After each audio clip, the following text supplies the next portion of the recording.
Oh yeah, You're fine. You're all that's fine. Just that's the thing we gotta do, huh? Yes. Oh I don't know yeah. what's going on. It's either my internet or OBS, but the frame drops are ridiculous. I think there's just solar flares going on or something. Cause my internet's been wacky too. I don't I think it just might know. be your guys' area. Our internet's been pretty okay for the most part. Mostly because I Area. know We're in two different states. we've been dealing with like a lot of like outages and stuff. I don't know. I know it's for sure the company, but I don't even know what's going on with them. I don't even know if they know what's going on with them. I mean, for all like, my question is like, do you get maybe you guys share the same? Like, sometimes just Xfinity goes out, and it can be in different parts of the country, and just everyone like me who's got Xfinity just can't do anything. Um, no, my provider is range telephone. I think maybe solar flares. Hey Ida, how are you, bud? Finally starting some D&D. If you all are ready, we can start. We'll say unmute yourself if you can. Never. Never. Right. Forever. Oh my god, that reminds me. I don't think I told you this, Anne, but since you and Mune have access to the flame room now, the fire room, I wanted to try to give you guys the ability to pick a fire cantrip. I had 3 choices. I didn't really want to pick for you because I wanted to give you all the option to try to see which one you think would better fit your character. I'll send you the list in a second. I know I sent the list a little soon, but I never pinned it, so that's my bad. But yeah, if you do Yeah, I want to, forgot like, which ones it was. the problem is literally Mune has access to one of them already, being a fire druid. So it's just like, okay, yeah, it makes so much sense. I'm doing good, Ida. I'm doing good. Thanks for dropping by, bud. We're just trying to start some D&D, or as Common likes to call it, bullying Gregory Ball Z. Stop it. I actually have a quick question for you, Fable. This is actually a serious question. Yes, what's up? So next month we're getting a new player's handbook. Yeah. There's going to be 12 new spells into the game. Would those be allowed in if they're any good, or I would have to like check them first like I normally do, because like as much as I do allow in the world, some spells I kind of feel like wouldn't really fit the setting I'm going for. But if you give me like if like 5e tools or something, or I get my own hands on a copy, I'll let you know. I'll buy the book and then I'll tell you. Alright. Don't waste your money. I will spend my money however I deem fit, sir. And Okay. that is the end of that. I've really heard bad things from the beta tests of it. Let me see. We'll see what happens. I know one of them was literally control flames, but like I said, that's already a spell that druids literally get access to. Because I do like the name of one spell. It's called Tasha's Bubbling Cauldron. Tasha's Bubbling Cauldron. Fable, can I make my own spells? I mean, yeah, I honestly always encourage creativity if it's like something your character wants to do. As long as it's within reason and not, I can summon a giant mech that hits super hard. I mean, unless you're an artificer, then yeah, you could probably do that. Also, I just wrote in the Discord to spell the 3 cantrips that you have access to as since you learned the fire rune. And apparently 2 of them are one or 2 of them literally belong to the druid, so so pick whatever one fits your fancy, really. Oh my god. Ida, first fire cantrip, summon Molotov. Second. What about Sacred Flame? Yeah. Well, technically. That's a cleric spell. Yeah, technically Lumi already has access to that. And she can already have that if she wanted it. Oh my god. Second fire cantrip, shape gasoline. Third fire cantrip, Seymour C4. I don't know if shape gasoline would be a fire cantrip. I feel like that would just be like Oh my god, Ida. I don't know what kind of. I think that would probably be like acid or poison damage. Probably poison damage. Probably. Oh boy. I can't with you right now, chat. But yeah, those are the 3 spells you can have access to. Feel free to pick one when you, whichever one you think your character would like more. And yes, I was able to pick, kind of like the spell Mune could learn from. Mune could learn because the Earth rune is completely different, and there's not really many Earth-based spells. So yeah. Anyway, I guess we should do the introduction then. Okay, Ida says shape flaming gasoline. Molotov cocktail. No, that's already one of the first free fire cantrips, is literally summon Molotov. God. Anyway. Isn't that... Mhm. Yeah, I was gonna say, isn't that like...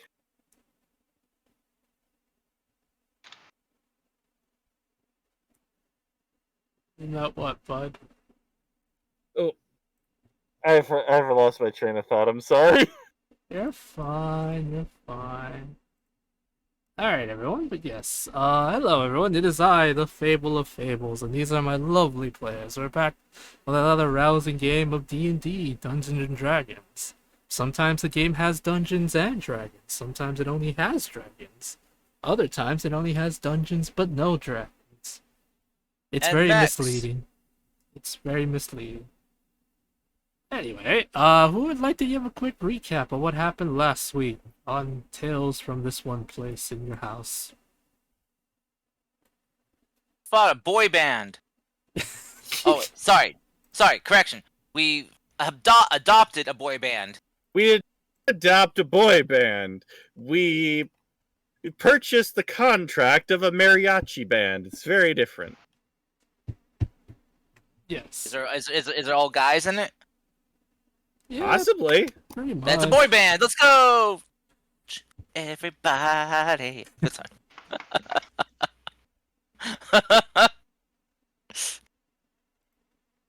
Sorry, continue on. It's okay.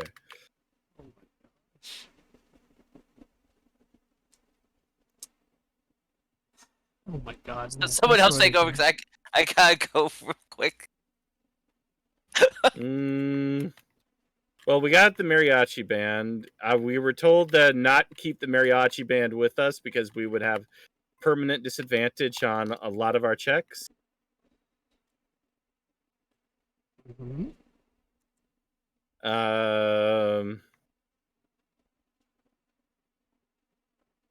Do you want me to do the recap? It would not hurt.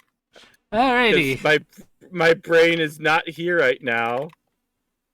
Hi, Carmen. Also, okay. Fine, I'll give the recap then. Yes, last time on Tales from Eldeen Grove, the party made it to what Cody affectionately referred to as Fantasy Mexico, where the party came across the carnival, where Mune talked to their dear friend Umbra.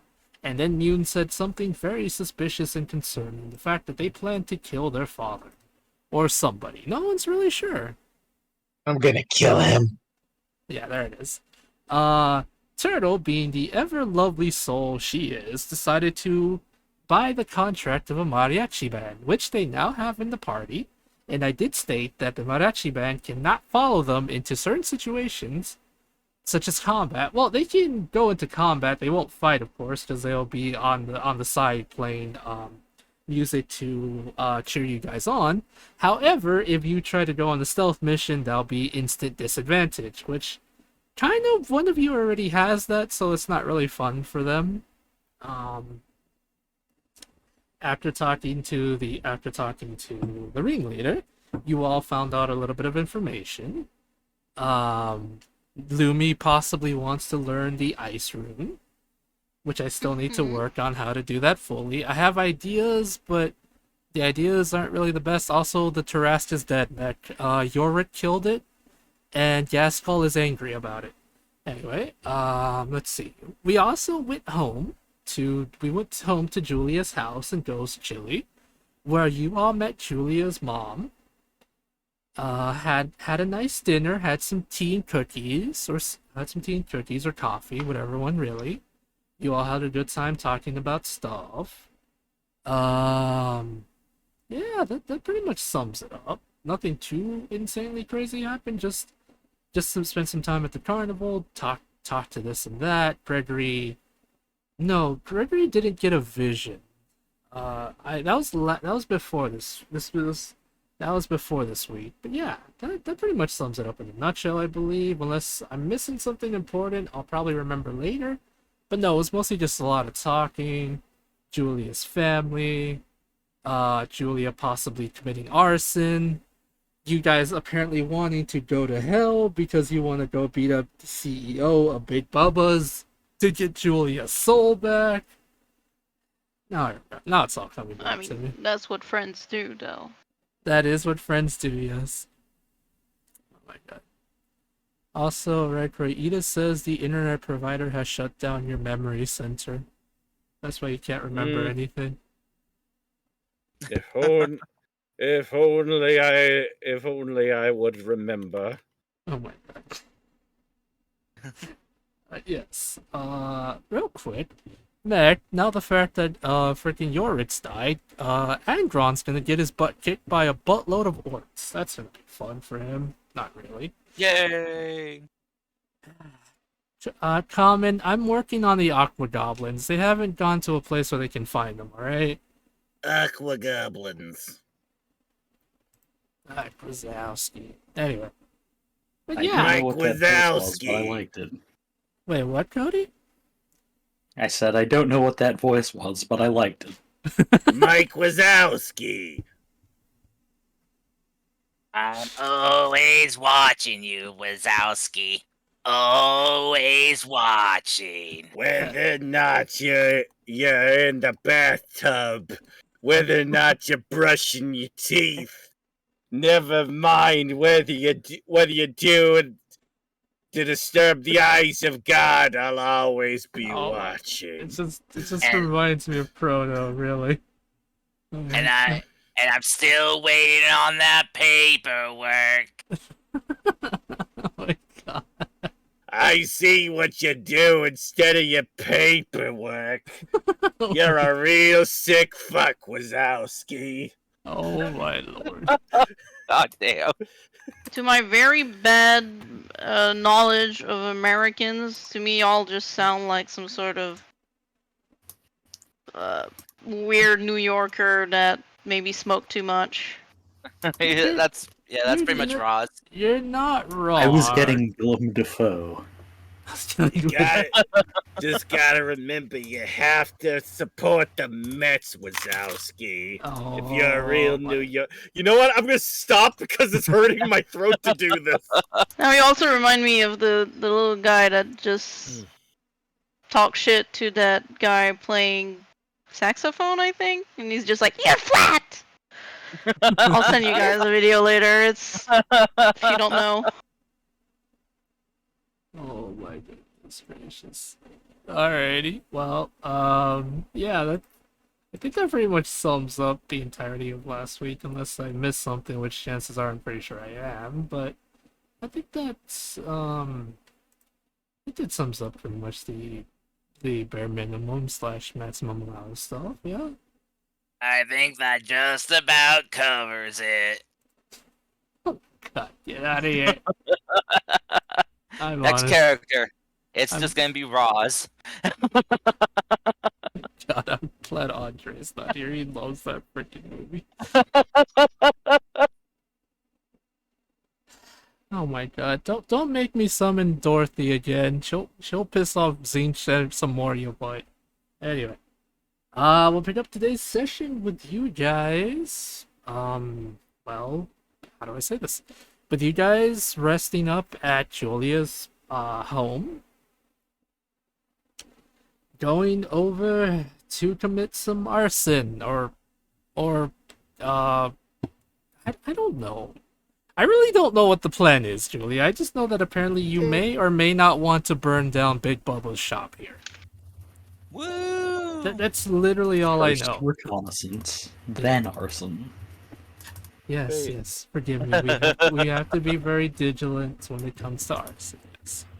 Fable, I have an important question I have to Yeah, ask. yes, but Is arson a crime in this world? I Ask Gloomy instead. Lumi, is arson a crime in this world? No. Okay, see, I think we're good. Hey, let's ask our resident arson experts here. Lumi. I mean, if they're arson experts, they would know if it's illegal. Because they're experts. oh my lord. Yeah, I'm- experts don't get caught easy. Ah. Yeah, just Lumi's professional advice: just don't get caught. Make it look like an accident. Oh Make my it look lord. natural. If you get caught, tell them that the magic leprechaun by the mushrooms told you to do it. Ah, you did a fine job, Miss Ralphie. You know what you should do now? Burn the house down. Burn them all. You know, I just kind of picture like a professional arsonist group just have like a saying. All right, everyone. Now just remember, when committing arson, remember your nads. Nads? Yeah. N. Make it natural. A. I hate Make it everything look like an about this. accident. D. Don't get caught. And S. If you snitch, you get stitches. That from? I don't know. Honestly, Otis is here. Otis! You good boy! He's so itchy, guys. Oh Oh, no. no. The itchy. Does he have dry skin? Not really. We're not sure. We think he might have some sort of seasonal allergy. He gets like this in the summer. Oh, okay. If it's like a common thing, then okay, then yeah. Then I my other relate. concern was like he may have had like some type of infection then that's causing it. But if it happens every summer, then okay, yeah. You're getting some allergy meds. You know, some Yeah, we give him Benadryl. Apoquil. Oh, okay. Oh, that's good. Okay. I think I hear him scratching.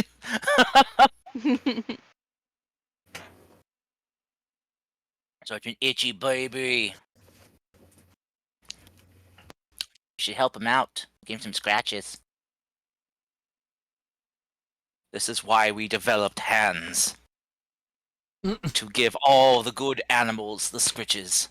Yeah, sometimes I have to do that so that my cat doesn't actually, like, make her ears bleed. Oh, poor baby. Or I just have to put her on my shoulder. And then she forgets about everything in the world. She's with your mama. Yeah. Say, oh, yep, everything is right in the world now. Sorry, Faber, we got kind of sidetracked here. It's fine. I honestly have no ideas on what to do for this game, so yeah, it's fine. You know what the answer is to that? Yeah. Anything and everything, all of the time. Okay. Oh, I want to just quickly give a quick sidetrack that I thought was interesting. Apparently, so you know how I, like, the other day I mentioned that in the Ultimate Spider-Man universe, we may be getting our first looks at hints about Venom. Also, apparently, in the normal Spider-Man comics, so the 616 universe, Spider-Man and Venom made up. They're friends again. Well, the symbiote, not Yay! Eddie. But yeah.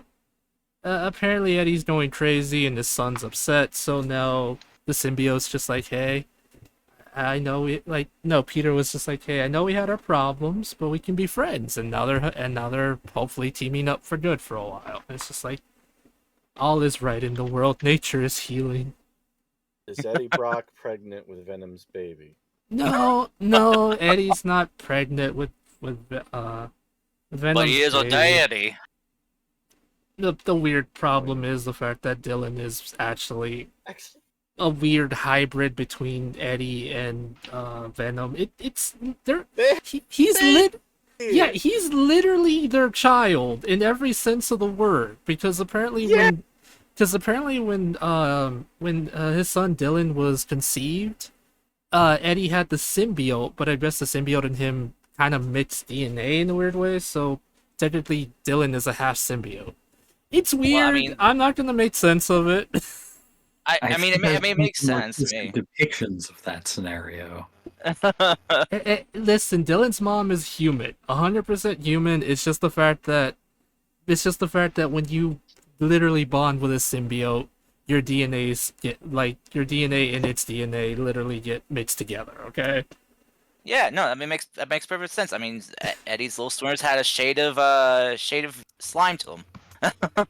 just also realized technically Eddie was carrying around Venom's baby for a while, known as Carnage. Yeah.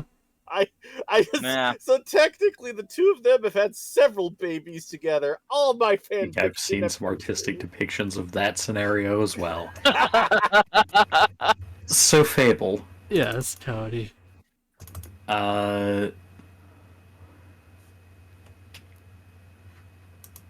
So did we spend like a night at my family's house? I would imagine so. Yes. All right. I don't think I had anything used up, but I'll mark a rest just to be safe.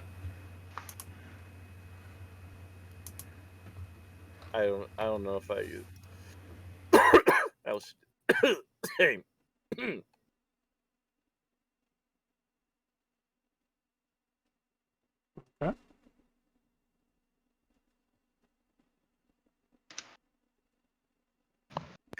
I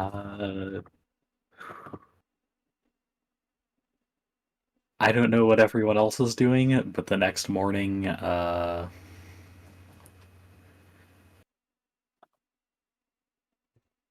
Julia is going to. Yeah. No. Venom 2 is definitely a gay buddy cop movie. It's hilarious. Oh, extremely.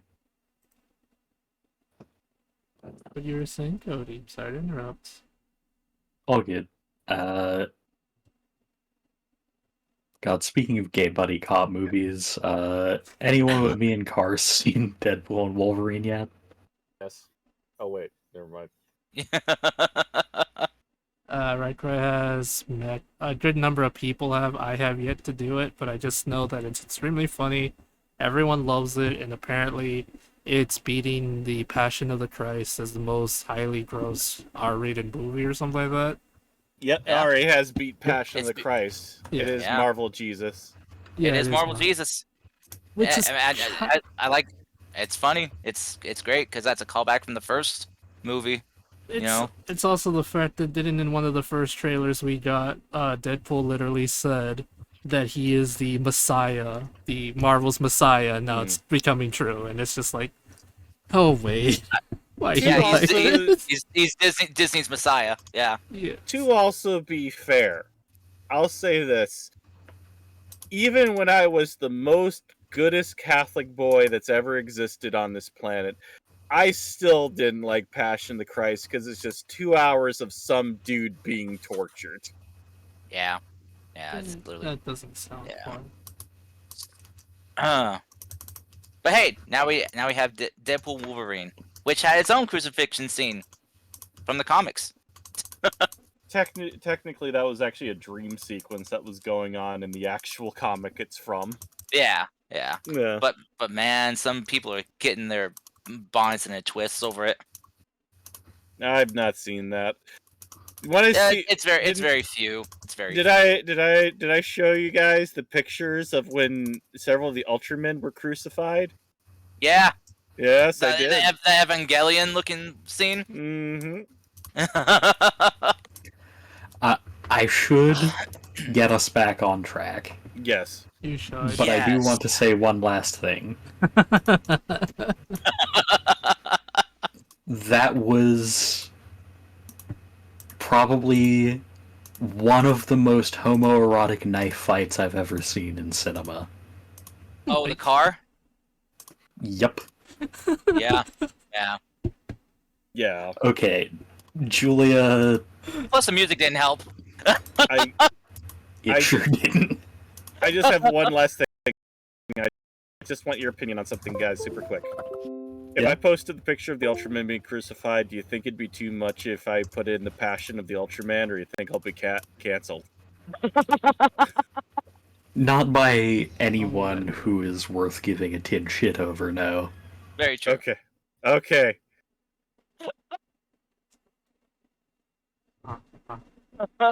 All right. Please continue. I've stopped disrupting.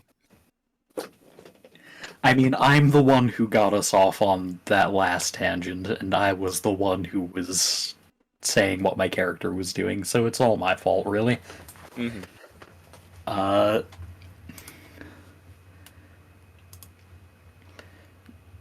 Julia wants to have a quick conversation with their older brother, Shem. Okay. While everyone is, like, still asleep or just, like, getting ready, Julia wants to talk to Shem because Shem has always been a person who gives Julia guidance. Alright. And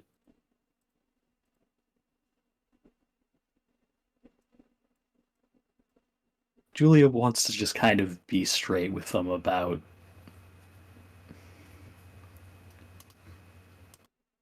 uh, what they're maybe getting themselves into. Alright.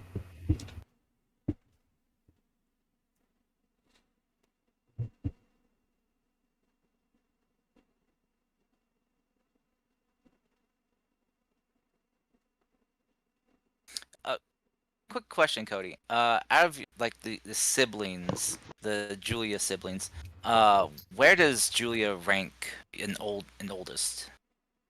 Again. Julia is the youngest. Okay, so okay, the youngest. Okay.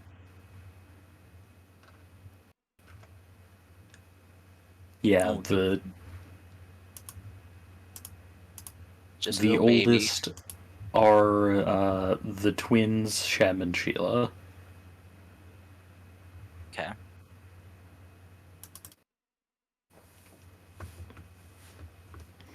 All right. Yay, big goblin family. Yeah. Can't wait for you guys to meet mine. Let's go. But Let me just take you guys to the Shire. Some Shire somewhere.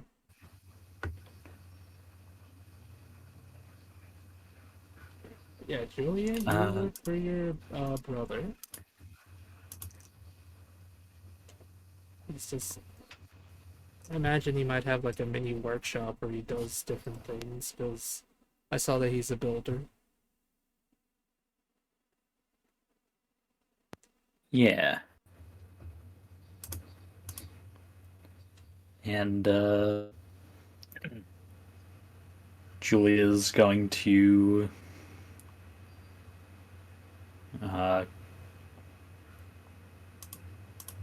say to Shem, "Thought I told you to replace those boots." Your older brother will just smile. Say, ain't replacing them till they're all. Ain't replacing them till they're all old and broken. Besides, they still got a couple more months, probably a year left in them.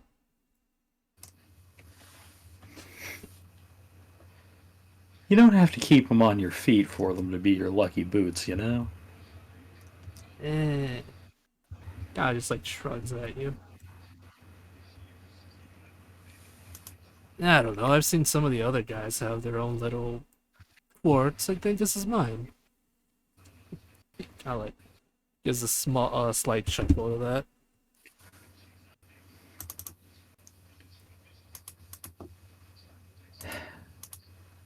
Shem, He looks at you. What's I think I've wrong? kind of gotten myself in over my head. Oh, really? What makes you say that?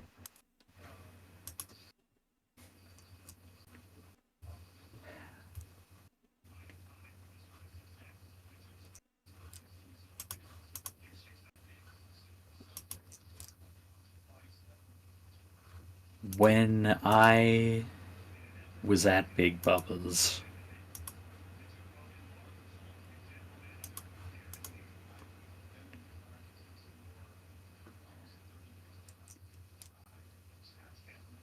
they kind of took something from me. Something I need back. Was it a knife? Because I can probably make you another one if you want, right?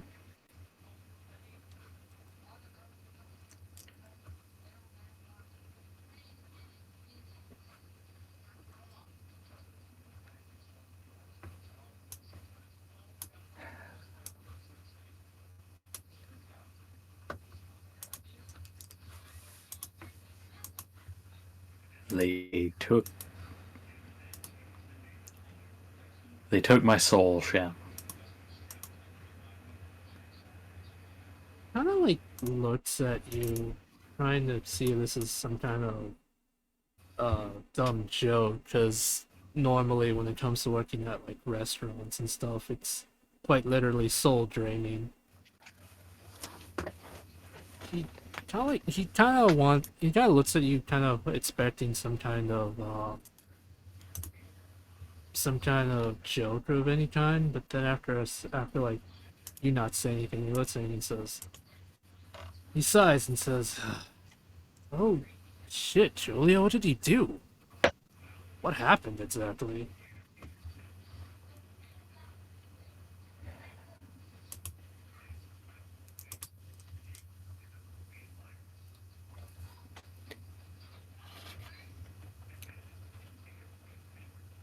You want to know the really stupid thing? The thing I haven't told my friends yet? Give it to me straight. It wasn't some line of fine print in the contract that they do to everyone that works for them.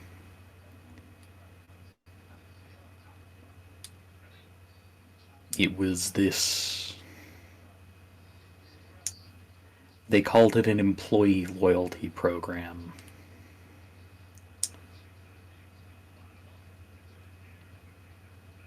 Give us your soul and we'll give you a cash bonus big enough that you can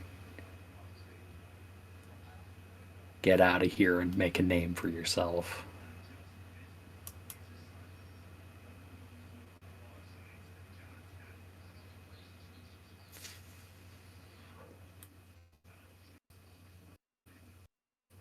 Kind of like looks at you, almost dumbfounded, and after a second of silence, you see like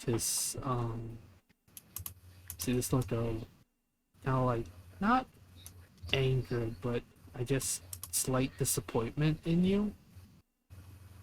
So, you mean to tell me you weren't tricked or anything like that? You willingly knew you were giving up your soul,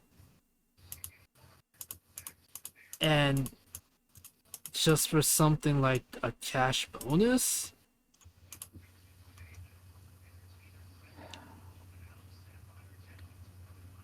Julia, you know how stupid that sounds, right? I was just tired of us. I was tired of just getting by. I was tired of you and Dad breaking your backs, Mom out at all odd hours of the night because that's what her patients need.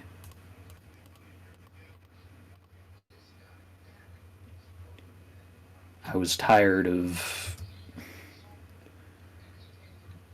Nana's never gonna be able to retire.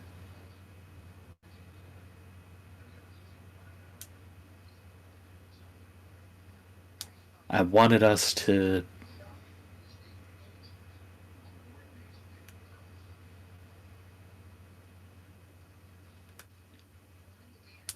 have enough. Really enough, not barely enough.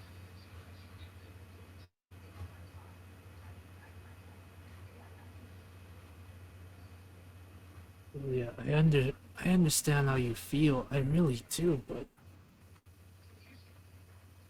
there are other ways to make money. If just you could have come to us, we could have, made a plan. Just figured something out. I know that me and Dad don't really have make the most amount of stuff, but we could have figured something out. It's better than selling your damn soul to some. I don't. What did you sell your soul to? To a demon? A fae? What? Just. Why didn't you talk to us? We're family, right? Family talks about these things. We don't just. We don't do stupid things like this. Just. He kind of like just looks at you and just takes a seat. Why didn't you just talk to me, bud? Like, he kind of doesn't really. He's that.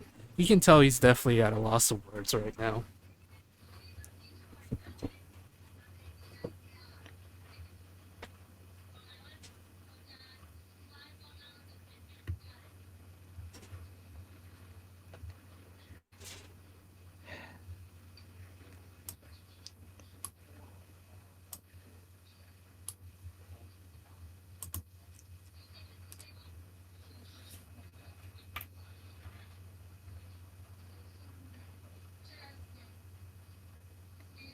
I don't know.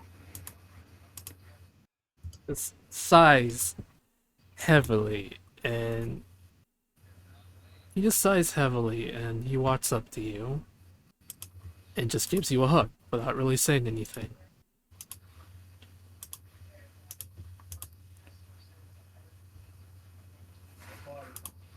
Julia, you are literally my little sibling. I would do anything for you.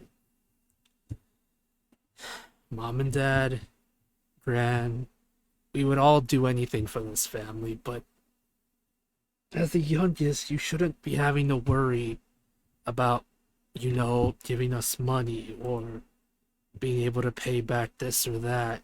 You're supposed to be enjoying your life, trying to figure out who you want to be, and now I find out that I haven't seen you in a while just to find out you sold your soul to some jackass or something. I don't even know. Does Mom know about this? Am I the only one that knows about this right now?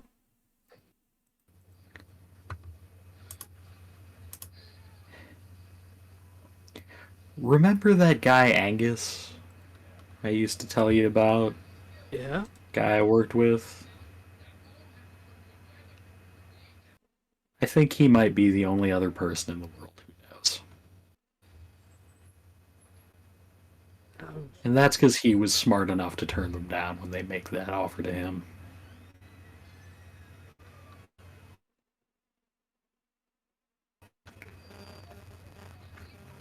I mean, yeah, that makes sense.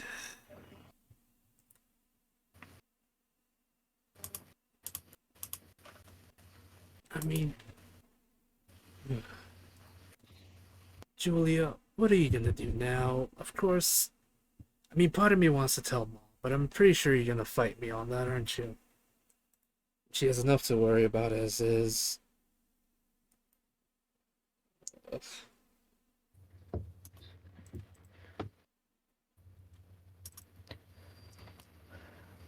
Julia kind of does that little half shrug, half nod, like, yeah, you kind of already said what I was gonna say.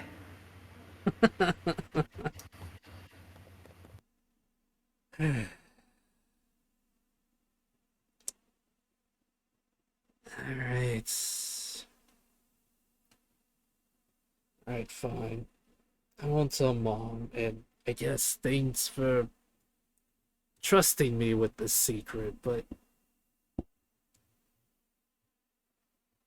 what are you gonna do now?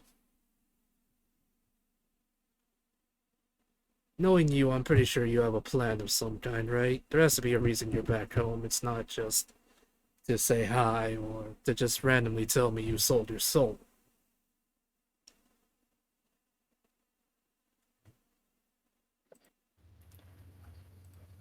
I met someone who I trust,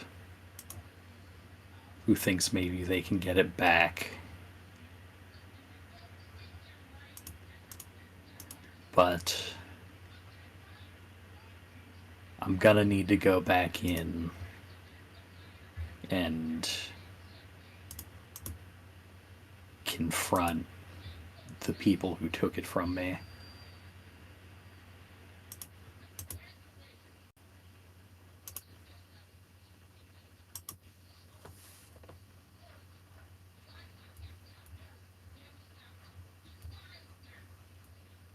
Something tells me you're gonna do something incredibly stupid, aren't you?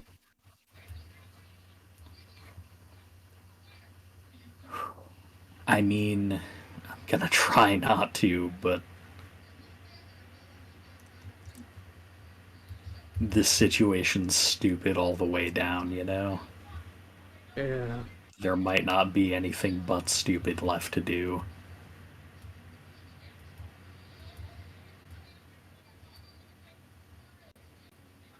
Alright, just know whatever happens, I got your back, okay? I may not Thanks. I may not be able to fight or do anything crazy, but I'll have your back all the way.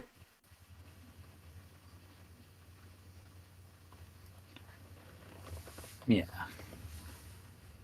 I don't need you to fight or anything, I just.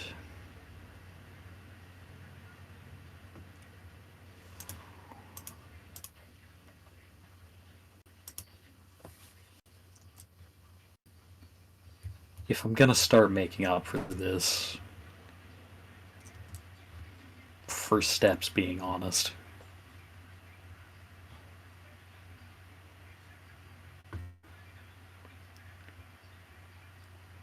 There is one other thing. And this is just me bitching at this point. It's not actually important, but they screwed me out of the bonus too. Your brother just kind of like face palms, but they have like a huge smile on their face. Of course they did.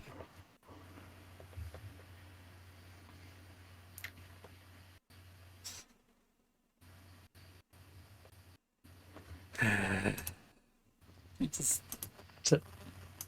It was actually a neat little trick.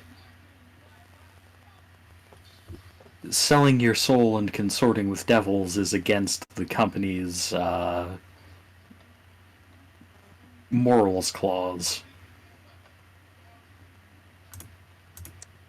So as soon as they had my soul, my contract was null and void. yeah, you don't really make deals with creatures because they will find a way to screw you out of their end of the bargain.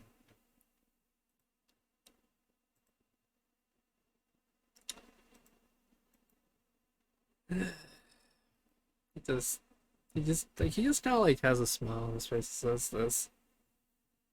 All right.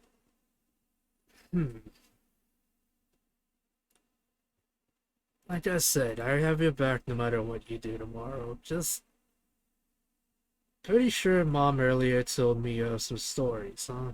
Why don't we try to lighten the mood and tell me some of the stories you've been on your journey? Because knowing you didn't tell Mom the whole thing, did you? I edited out the parts where people died.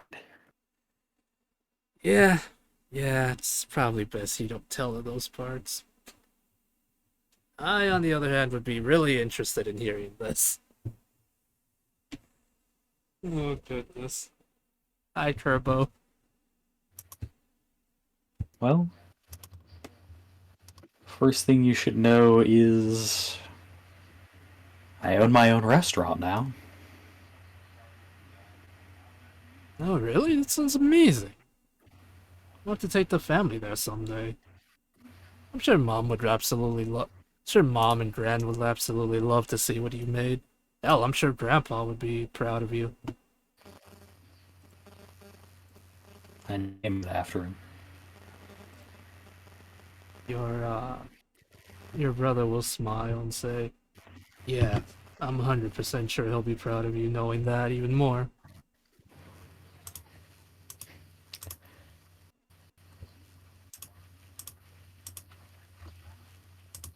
Those Western omelets he always liked are on the menu.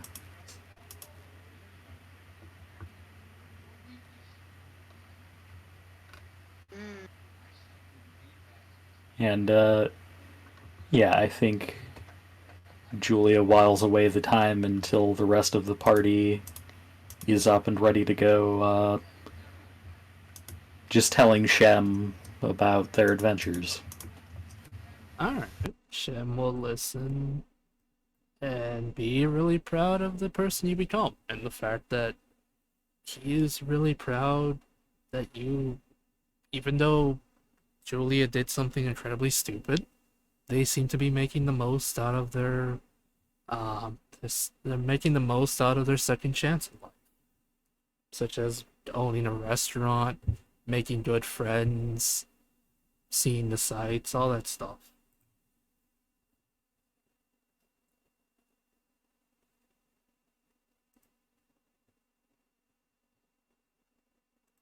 Goodness gracious. Alright. So you and your brother talk away the night, just doing your own little thing. It's now morning. The rest of you wake up. Some of you having some very, not weird dreams, just having normal dreams, all that good stuff. It's now the morning. It's time for, I guess, Operation Stakeout, or I don't know what you guys want to call it. Lumi is sleeping in Mune's fluff, and you just hear, Western omelet.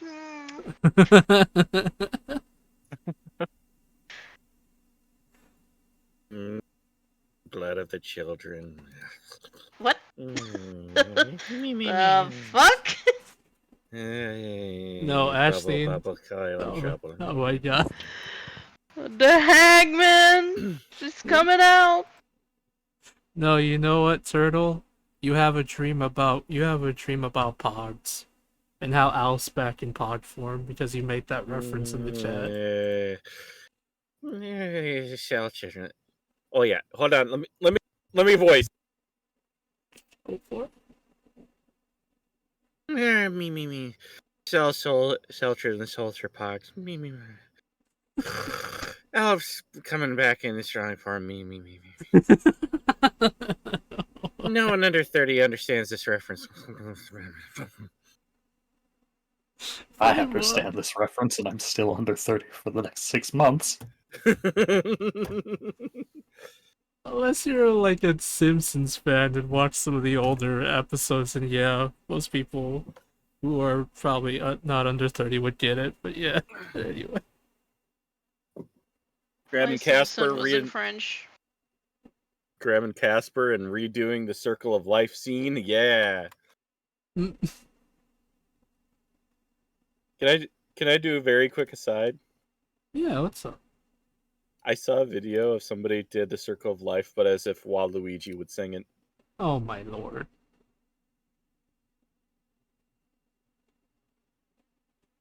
Also, speaking of pods, I actually only ever knew the Spanish name for them up until I literally saw the episode of The Simpsons later in life that I learned what they're actually called in everywhere else in English. I just thought it was an interesting fact, but yeah. What is it? They're called tazos. Ah. Yeah, we call them They were- tazos. In, They were Spanish. called pug here. Pug. So it's pretty much the same. It just said weird. Yeah, so when So when I learned you called them when I learned you called them a pog in English, I'm like, that's so weird. I really just keep calling them fossils though. Mostly because that's just what I called them throughout my entire childhood. Yeah, if I hear pog in English, I think you're talking about the dog. Yeah, same. So I'm like, eh? Takes me a while to get the context. Wow. Alright, yeah. So you guys wake up having some weird dreams. Um Apparently Turtle is letting out their more haggish side out. Or probably just a witch, really whatever one Turtle wishes to refer to themselves as. Wicked Witch of the South. Yeah. Get you, Look. my pretty, and your little dog too. Or no, the Wicked Witch of the Northeast. Where they tamper with your cheese. The Northeast, how dare you? It'd be the Midwest, man. It would be the Midwest. Oh, sorry, Midwest. That's how we do it. Hi, And once I Fred. get those magic red ruby crocs, you'll be sorry. Did I kill you guys? I'm sorry. No, you're good. We're here. Okay. We're alive. No, I was just typing to someone in the chat because I Oh. haven't seen him in a while, and I didn't want to interrupt your silly, witchy pantsness. But yeah, before we derail this and become even more silly, I guess it's time. Like I said, it is the morning now. You guys got a long rest in. Even though I don't think many of you used any spell slots or any abilities, make sure you do have everything in check, because sometimes you guys do not actually rest properly, and then when it's when like a week or two later, you guys like, did we get a long rest? And I mentioned you got like 3 of them. So just make sure you're ahead of that. Well, that's what we did. I was like, oh shit, I forgot to rest. I was like super low on spells. I was like, uh-oh. Yes. But yeah, so yeah, you guys got long rests. Make sure to like anything in case you did use anything, which I doubt you might have, but still. Yeah, Carms? I used up some of my cards, so. Alright, Use an enhanceability on Julia. that is Yes. true. Alright, but yeah, you guys do get them lovely long rests. Yeah? I guess Lumi I'm gonna try to think about it, to do this as a ritual in the morning. She will think deeply towards Saren and all of the possibilities that fire can bring. Renewal, pain, suffering, opportunities. Opportunities. And cast Invoke the Amarantine for some little dices. Alright. Oh! That also reminds me, Anne. I know I kind of mentioned this last time with Willow, how she said that everyone can have like a different colored flame. I'll kind of go into that when the time comes. However, I do have plans to set that if you use like a different colored flame, different effects will happen. So if you use like just the basic red one or orange, it'll be able to burn. But if you ever learn how to do like a blue one or purple or whatever one fit for the occasion, they will be able to do something unique. That's cool. Yeah. Because for those of you that are interested in astrology, whenever you see a white dwarf star, that's actually the hottest star you can find in the galaxy, because it's literally burning at like a bajillion heat or something. That's not the exact estimate of it, but different colored stars, specifically suns, do burn at different heats, and the white one is the hottest one. So if you ever look at the stars or ever interested in that, I just wanted to have that little tidbit. Yeah. But yeah, anyway, the same thing kind of can be said about fire in real life, because blue is apparently hotter than red, and I think it varies. But anyway, Yeah. You guys rest up. Lumi, you make a small prayer, get the dice in for the special occasion, and you all can start making your way towards Big Bubba's hot wing emporium, I guess. Making our way. How do you want to play this, Julia? Because I'm pretty sure you'd be kind of afraid to go in there with your I think you'd be really afraid to go in there by your own, like with your normal face, in case you see Chet, that stupid tiefling son of a butt.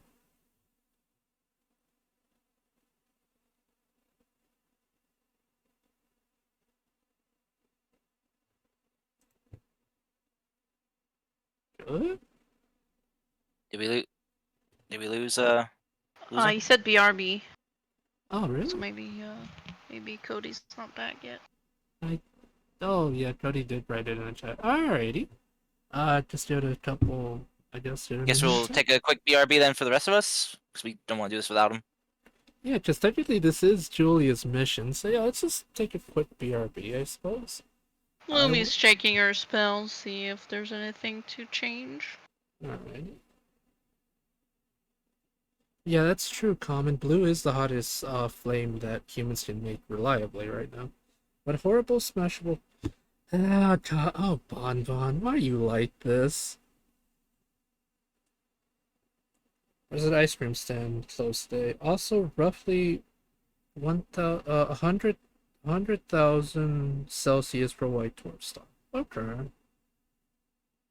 Hopefully I pronounced that right, because I sometimes can't do the numbers properly.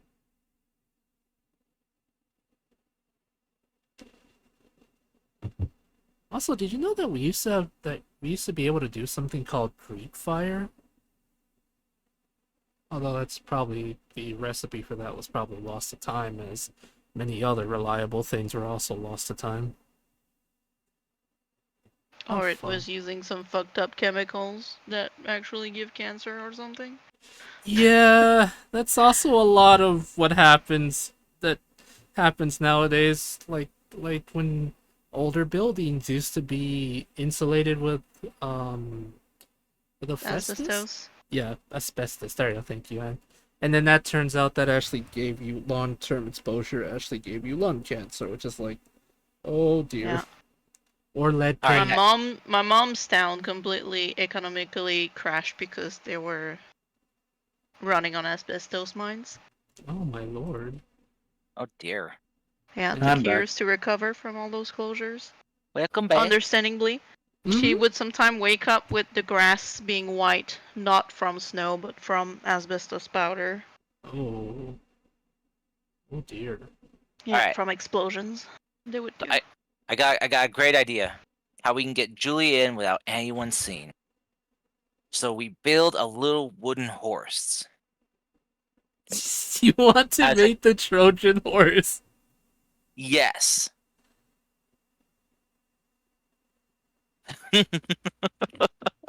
But not for all of us. Just for Julia. Karst, I hope you know we're trying to enter a normal restaurant, not destroy a fort. Not Hey, we're trying to take down a business. You know what's the difference? Well, one you could easily walk into willy-nilly, the other one you haven't been at war with for years. God, yes, Julie. Julia actually has a very simple solution. They've got the mask of many faces. They're going to turn themselves into a kobold. Ooh, Okay. that's pretty smart. Wait, what if someone actually bumps you and fills your ears? Wouldn't that be weird? I don't know. What if fucking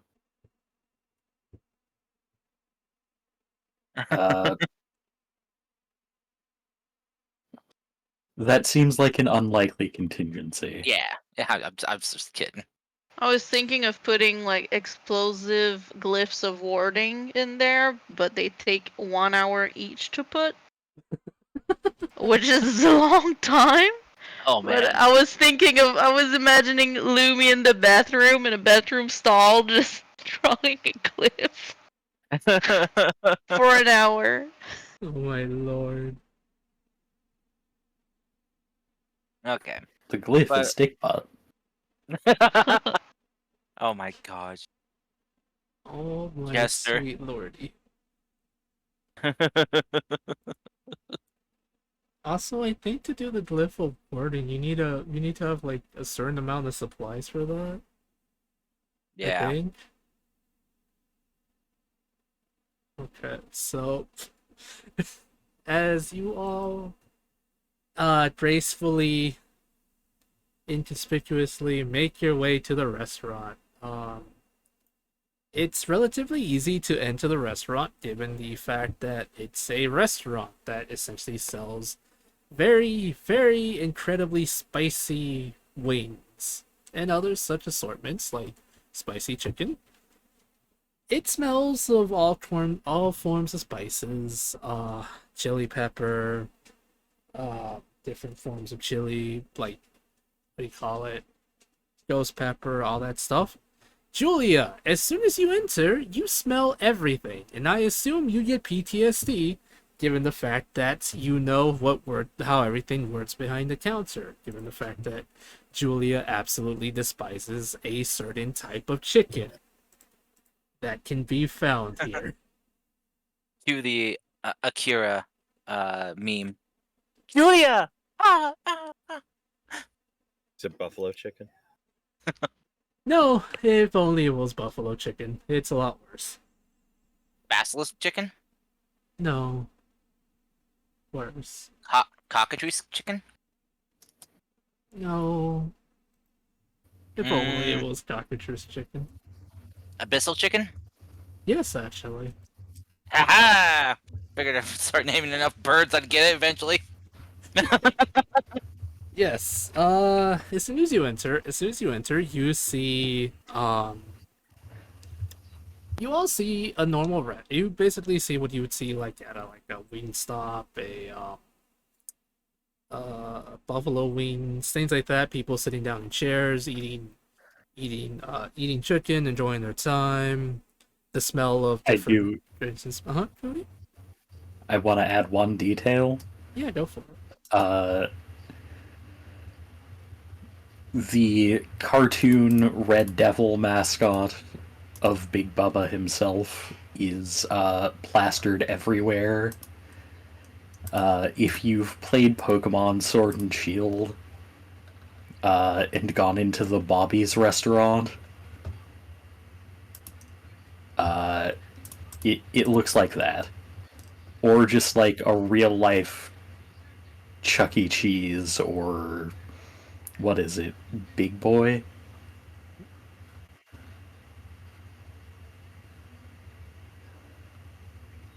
But yeah, there's just this grinning cartoon depiction of like a stereotypical, you know, little red dude with horns and a goatee and a pitchfork.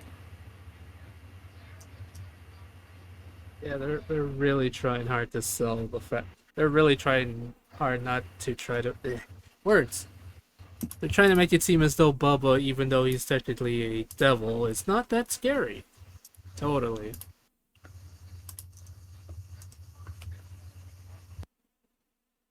So yeah. As soon as you enter, like I said, Julia, you not really have PTSD, but you do have memories of this place. Some good, some bad. Mostly, I imagine, some really bad, given the fact that you know what it's like to deal with abyssal chickens. Annoying little potatoes that literally bite you. Because they crave flesh. D&D, man. Alright, everyone. We've entered the belly of the beast. Be careful, be on your toes, and don't order anything with beer cheese. What do you mean? That's like 90% of the diet back in the Minishire. I Because forgot. it's an absolute bitch to clean, that's why. So I ain't doing it hard enough. Lumi will just kind of tap Julia's shoulder.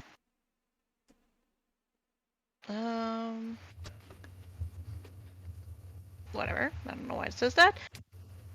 And cast protection from evil and good. It says I'm concentrating on something, which I'm not, but you know, Oh wait, how long does protection from evil and good last? 10 minutes. It's just very Okay. trying to prevent. Okie dokie. Oh my god, It's an Barbara. in case. We got this. Don't worry. Everything's gonna be fine.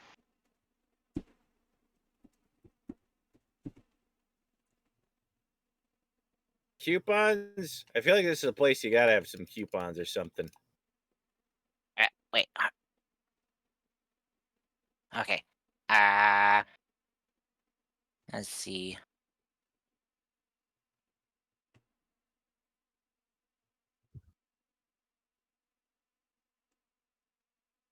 Oh wait. Ooh, actually, that could be useful for later. Sorry. Go on. Fable. Yes, Jody. I assume whoever is manning the front counter, I'm going to assume two things about them, and you can tell me if it's true or not. Mm-hmm. I assume they're roughly 14, Mm-hmm. and I assume they look like they want to die. Pretty much. Especially with how Chet is as a manager. I feel sorry if this offends everyone, but you know who you are. He's one of those. He's essentially what you described him to me, and the way I imagine him. He's one of those jocks that peaked in high school and works at a restaurant because he's not going anywhere in life, and he still has that jock mentality. Excuse Damn. me, sir. I don't think you're supposed to bring your weapons in here. Well, fuck you. It's an open carry county. Wow, Uh, that's too I'll real. have to talk to my manager. Oh, my Oh God. yeah. Flash his weapon. Tell him this one's to talk to him. Huh. I don't know what you're referencing. I'm referencing Simpsons again. I know you are. You're referencing the dude who's literally, if we go by cartoon logic, his voice never cracked after like 30 something years now. Probably more.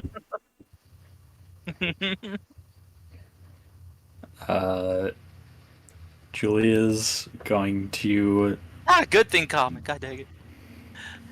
Julia's going to motion for the others to sit down. Go to the ketchup pump. Get a little dab of ketchup. And then go up to the counter and say, "Excuse me, I'd like to speak to your manager about why I was served this." And they're going to produce Daisy with a little smear of ketchup on her head. Okay. Alrighty. So as soon as you do that, the poor person behind the counter looks kind of scared because they literally think you actually did that, and the fact that they have to deal with Chet of all people. They look scared and say like, okay, give me a second.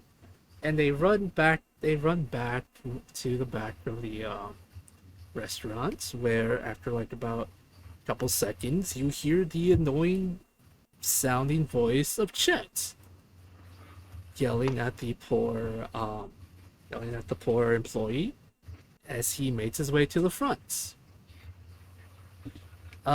Basically, let me try to quickly describe Chet to you all, because Jody gave me a reference, and Chet is essentially a douche for every sense of the word. Chet looks like a tiefling with wings. He's purple, has, I don't have the full list, but basically, correct me if I'm wrong on anything, Cody, but he's basically a purple tiefling with comb back hair, I believe. And he has wings. He looks exactly really freaking annoying. I hate him. Sorry, I'm looking through my notes, Cody. Would you like to describe him real quick while I look for my notes? Yeah. I think I made a Hero Forge model for him that I think I posted Oh yeah, you did. I saw. somewhere in the Discord. Yeah, I found him.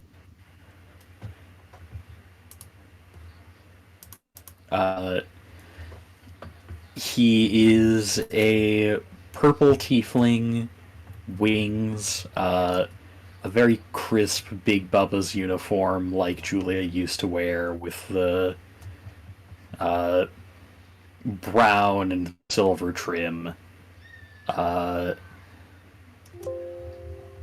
He has a soul patch and swoopy emo hair that is so full of product that it is frozen in place relative to his skull.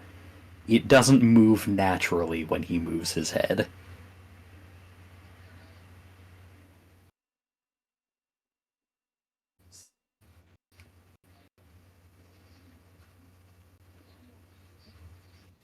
He sounds like an absolute douche.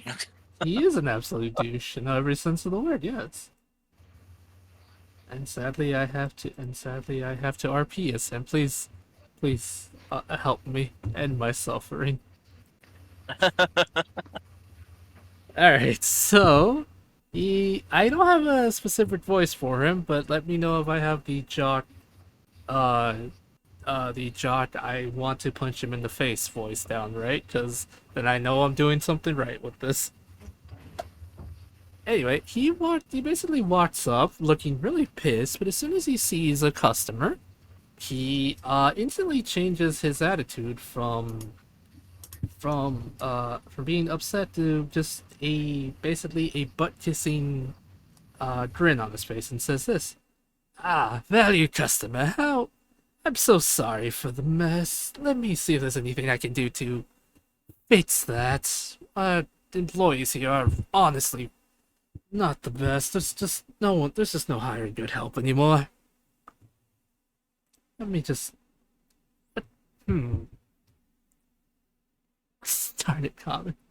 I don't know how to RP as a bad manager. Oh goodness. Anyway, It's simple, Fable. what? It's simple.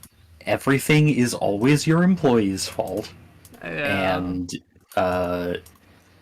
your job is to stand there, thumb up your butt, yelling at them to work faster. Okay.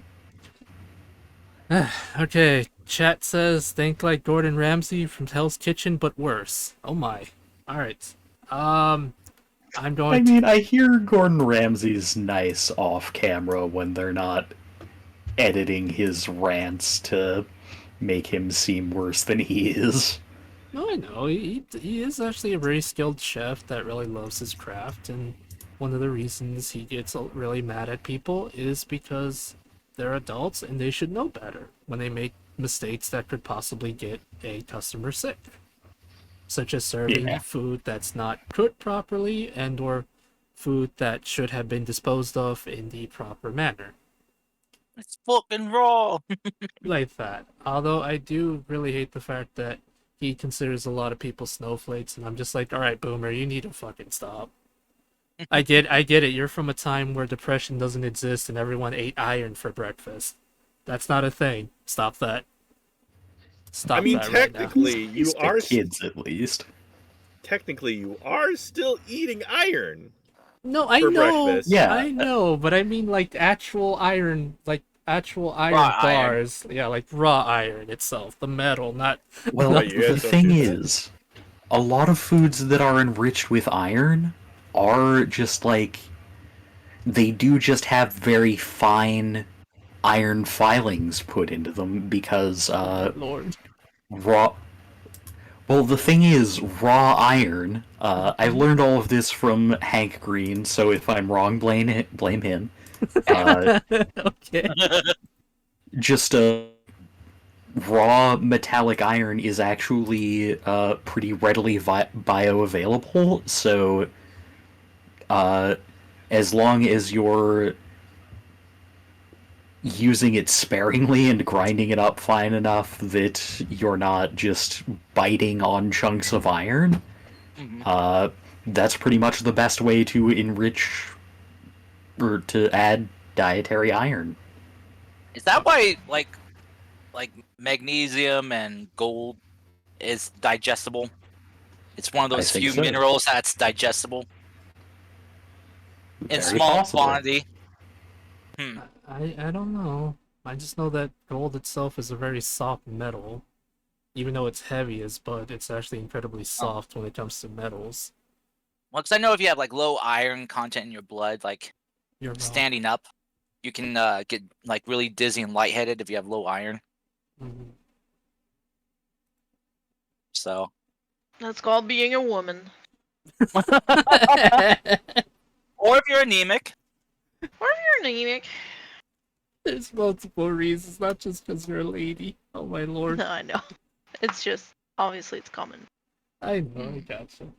Alright, so yes, Chet, the annoying piece of crap, is yelling at the employee saying, alright, listen. Right, the customer's always right, and obviously you chuckleheads all messed up completely. I'm gonna reprimand you later, now go back into the kitchen and I'll take over this one, right? I'm so sorry, dear customer, I'm gonna give you a fresh order real quick, alright? Like, this is a sorry for the fact that my employees messed up royally. If you just give me a couple minutes, I'll be able to fix that up for you real quick. Okay. Uh, Julia's going to say, well, you damn well better, because guess what? Hmm? Uh, oh god damn it, I don't have mine earlier. Oh, Come on, illusory come on. image. Okay. I'm going to take out my uh, nameplate that I made for my magic item Uh-huh. back at the beginning of the campaign and use prestidigitation to make it appear to say that I am a health inspector. Oh my God. god. Oh crap. Okay. Uh can someone bring up the card for minor illusion real quick? Cause It's actually prestidigitation. Oh, I can prestidigitation. create If, a yeah, if I remember ether. correctly, for prestidigitation, you can paint or like paint on like walls or objects, or you can even just apparate a trinket that can fit into the palm of your hand, which I mean we could argue is Yeah. a health inspector badge. A non-magical trinket or an illusory image. Mm-hmm. So I'm projecting the illusory image onto the nameplate I already have. Alright, I gotcha. There you go. There you go. Alright, I just want to ask because sometimes certain spells are like to see past the illusion, you have to roll this or that, so I just wanted to make sure I didn't have to roll anything. Okay. I'm looking up real quick. Yep. Alright, you see a look go from Chet wanting to be a butt kisser to him just going, ah, shit, we are royally fucked right now. Ah, crap. Oh, crap. Oh. He kind of just has that face right now. He says, all right, crap. Mr. Health Inspector. Or whatever the hell you are.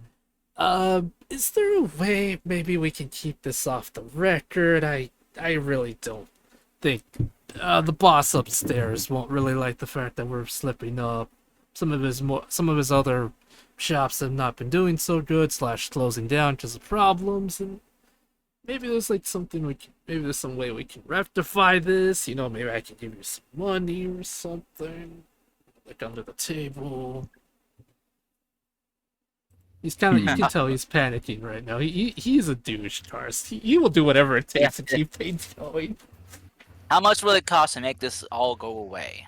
Pretty much, yeah. Well, of course, there are fines and fees that you could pay to me so that I can make sure they get to the appropriate people. But I'll need to insist on inspecting the rest of your facility to make sure there's nothing more egregious than this rat infestation going on.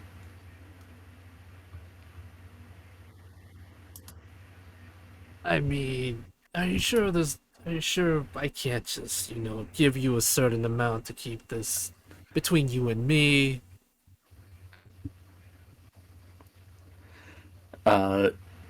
Julia is trying to convey that they're open to a bribe, but they need to make it look official. Yeah, I gotcha. He sighs and says, Alright, come on, come with me. And he'll lead you to the back, so he'll kind of like lead you to the back of the kitchen where you'll be able to do your health inspecting business.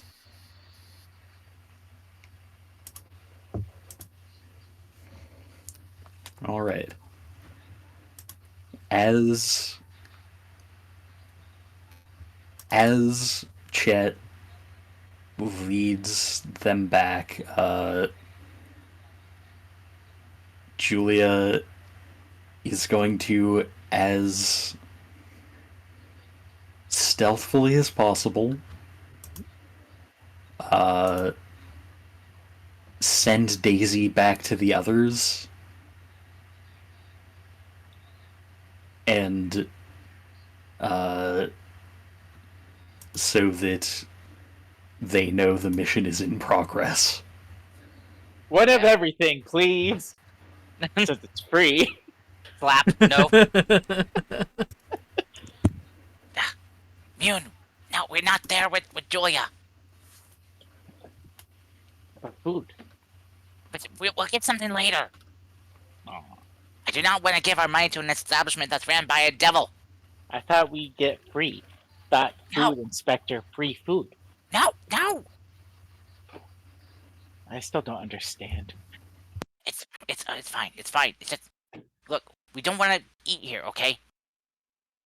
I'm pretty sure that a lot of this food is probably not healthy. That makes it better. No! Look, we have a job to do right now. Focus on the job. Right. We can get something, to eat after. Some place that's far away from this restaurant. Excuse me, what do you have? What's like your value menu look like? Yeah! Turtle! What? We're not ordering from this place. But what if they have a Happy Meal? What if we miss out on the toy? It could be a special. You ever heard of Beanie Babies? We'll do a toy later. If you weren't quick to get the really big ones before they got really low, then you missed out. You didn't get the money for them. So what? Why do you want to? We're not giving this place our money. Fine, we can just rob it like normal people. Yeah. Yeah. So I think that's Julia's familiar coming this way. Oh. I think that's a signal that the job is on. So what do we do? Well, it's time for us to sneak in and try to find that ledger. Right. I got invisibility prepared if anyone needs it. Me too. I mean, I can turn into like one of the rats kind of deal that they're probably used to seeing. Okay, well, I guess I'll use invisibility on myself. Goodbye. Okay, fine. I guess I'll get me and Luby then. I'll turn into a rat kind of deal. Just like follow the other rats around. Gregor just grabs Rat Mune. No, we cannot lose you. We gotta be able to tell you apart from the others. Okay? Squeak. Rolls eyes kind of deal, like points I don't at think- like points out like the ear where you'll notice kind of like their little head, like the thing that they usually use to tie their ears together, their hairband, but guess it's an Are you- earband. Are you sure they won't be able to notice that? Look. You can stay a rat, okay? I point at like all the other rats, kind of. Just hide under my hat. You Just don't pull my hair. I point at Lumi. Instead. You want to ride on Lumi instead? Nod. Okay, fine. He just tucks, like, hands you Lumi. Lumi, can you tuck Mune in, like, to your clothing or something? Yeah, sure. Just gonna put Rat Mune on her head. Very obviously. Yes, it looks like I have taken over the cats. I am the king of all rats now. Alright, Gregory's gonna cast invisibility at 3rd level, so can turn himself and Lumi invisible. Wait, doesn't that just mean I look like I'm floating? Well, no, you're being carried. Yeah, Yeah, anything, sure. I'll opt anything in not being for carried secret. by a person. That is true. And technically, right now you're ratatouille freaking Lumi. Except you're not cooking right now. And I'm not controlling her. I know, but you can't ratatouille Lumi if you want to. That is an option at this point in time. Maybe if I You see can. something being terribly made in the back, and if I was a chef. I remember when you wanted to use your abilities to make cooking ware. What happened to that? Where have the good Hey! times Mine gone? were Are you to sure? create like pots and pans and stuff using wood, not Yeah, cooking. You crazy? I mean, that can be used for cooking and other such things, but... Wilson, I have an important question. Whatever happened to the hot lady? Just because We're I back to being a doctor. A doctor. It's just I realized what I said and it popped in my head, so I had to ask. Anyway. Give me the news. Alright, Whatever happened to Hot Lady Blues? I assume this is all part of the plan. Julia, you're led into the back and your friends, quietly, invisibly follow you. I believe this is the plan. I'm not sure if this is the plan. I thought we were going separate ways to investigate the whole place, find his office while Julia kept them occupied. Is that the plan? Thought it was. Or am I wrong? Yeah, Julia is keeping Chet occupied while the others fan out, and He's so happy. You and your fanboy is. Yeah. it is entirely possible Mhm. that I never said any of this on mic. Yeah, that's Well, why I'm I confused. was like, I thought you 'cause- ate, so why you get more Yeah, I've food? never heard any yeah, more plan, food. but I'm done with it. My brain doesn't Did you get brain. the thing to clean? I'll say we can hear you talking to your roommate. You're fine. But yeah, that's why I'm kind of confused, Cody, because unless you all talked about it and I don't remember, then that's why I'm very lost right now, in all honesty. Ocean's 11 flashback. Okay, Okay. guys, here's the plan. Perfect. We're getting the crew back together. All right, so we're You son of a bitch, I'm in. All right, so first up, we have to find out where they keep all the Happy Meal toys. I have a little sister back in Minishire. She needs to be... I am officially calling it that now. I like the name of it. She wants to get it like the best toys imaginable, so I want to try to steal some of those. Is that possible to do that in the middle of this plan? Okay. Yes, sure. Awesome. Then, you son of a bitch, I'm in. Okay, so while Julia is dealing with the really annoying tiefling, you all turn invisible and make your way to the office to try to figure out where the book is, yes? Oh my That- god, that's the plan. I technically I could have been the distraction while pretending to carrot it up looking for the toy. Damn it, I wish I'd done that. Oh, well. You guys, I will say this, you guys could have talked about it. That was an option. You guys didn't do, by the way. I could still do that. Listen, my brain is bad. That's- That's Also, Well, don't you know the cliche? If we share and discuss the plan, then the plan won't work out. It's what always happens on TV.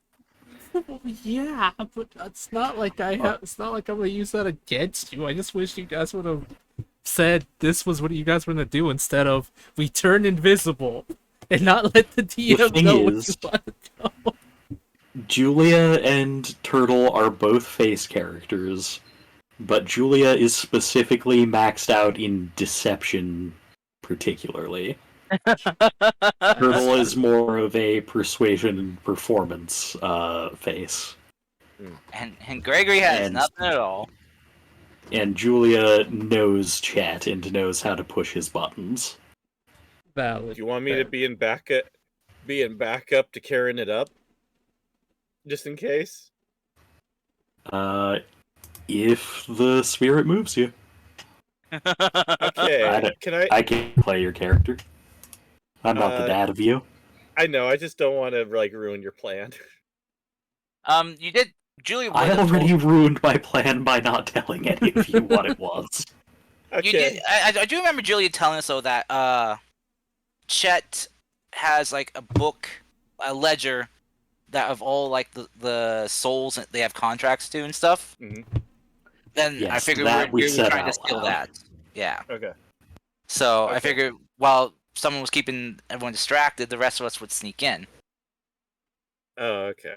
and try to find said ledger. That's why I prepared spells for breaking and entering, such as silence and knock. Okay. All right. You know what? I can still hang out with you guys, but if worst comes, I have an idea. I have an idea to carrying it up in case we need a second distraction. Okay, that's fair. It's always good to have a backup idea just in case things don't go well. Also, hi, main siesta and ghost chili. Oh, hey, honey. It's been so long since I've seen you. Yeah, Minx Like just randomly pop up and said bark, bark, bark. Like about 30 seconds ago while we were eating pizza. You and your 30 pizza. seconds to 30 minutes. No, she was literally right next to me just a second ago. Oh, okay. Minx says ninja powers confirmed. Mhm. Anyway, She really does. alrighty. So yeah, you guys, while Julia is distracting Chet, not Chet. You guys are essentially looking around, trying to find looking around the inner workings of the building, kind of being invisible. Do you all go together, even though technically you won't be able to see each other since you're invisible? So we hold hands. I'm gonna tell the party I'm gonna hang out in the hallway just to keep an eye out to see if anyone's coming. And if they hear a very annoying middle-aged Midwestern woman, they know someone's coming. Okay. So you're not casting invisibility then? No, I'm invisible. Oh, you are. Okay. So I am just be invisible. a voice in the wind. Well, Okay. basically, what'll happen is somebody comes, I'm gonna duck out, change to the sky self, and come back out. Gotcha. Okay. So, Okay. so Gregory, you and Lumi make your way to the back of the building. I know you guys are invisible, but I would still prefer a stealth check just in case, so you don't bump into people. That you'll get it with advantage, or essentially you'll probably automatically succeed since no one can really see you. Just don't want to see how this plays out. At least. Do Hey! I need to roll too, or No, since you're being since you're Yeah. riding someone. Yeah, since That's technically you're scary. on Lumi's head, you're fine. Just don't make any squeaky noises. squeaker squeaker?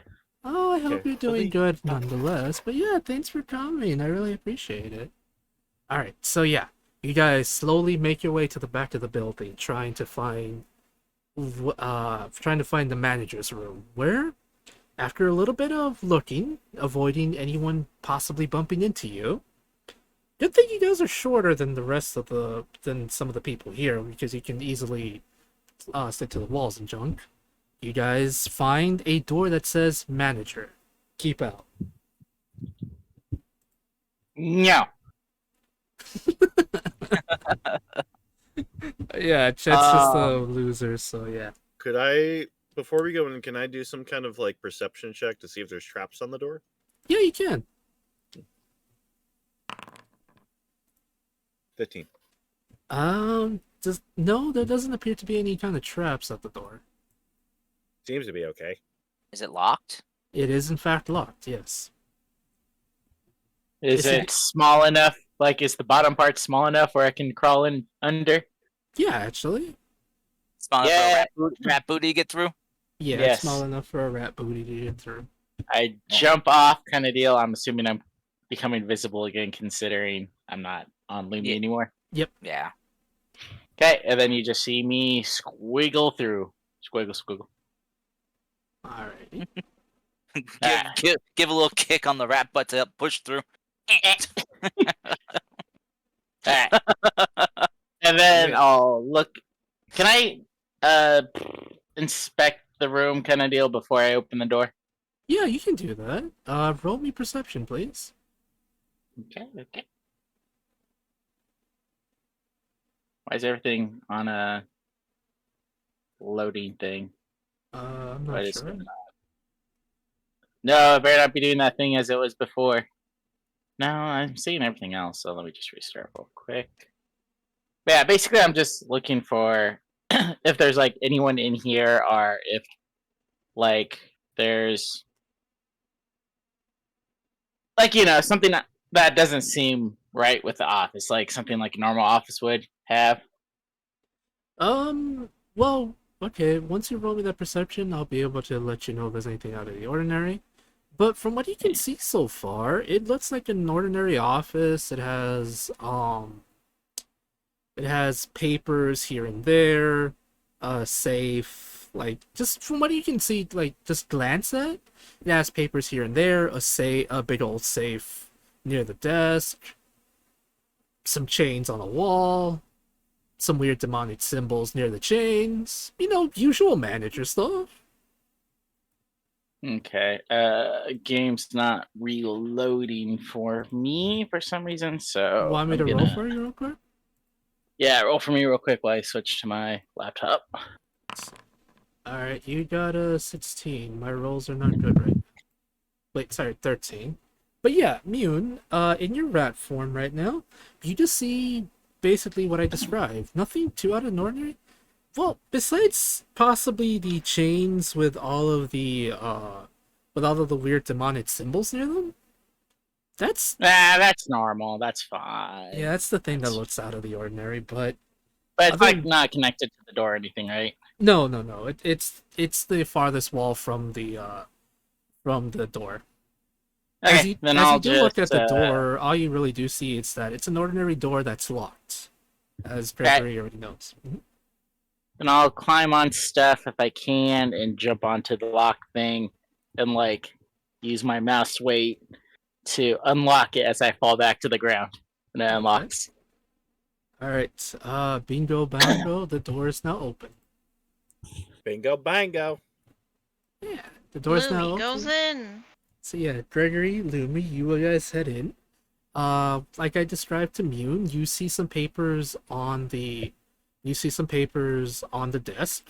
In the room, there's some filing cabinets, papers strewn about everywhere, a safe near the desk, like a big old safe near the desk, a wall with some chains, some weird rusty looking chains, and some demonic symbols on next to the wall, like near the wall with the chains. Okay.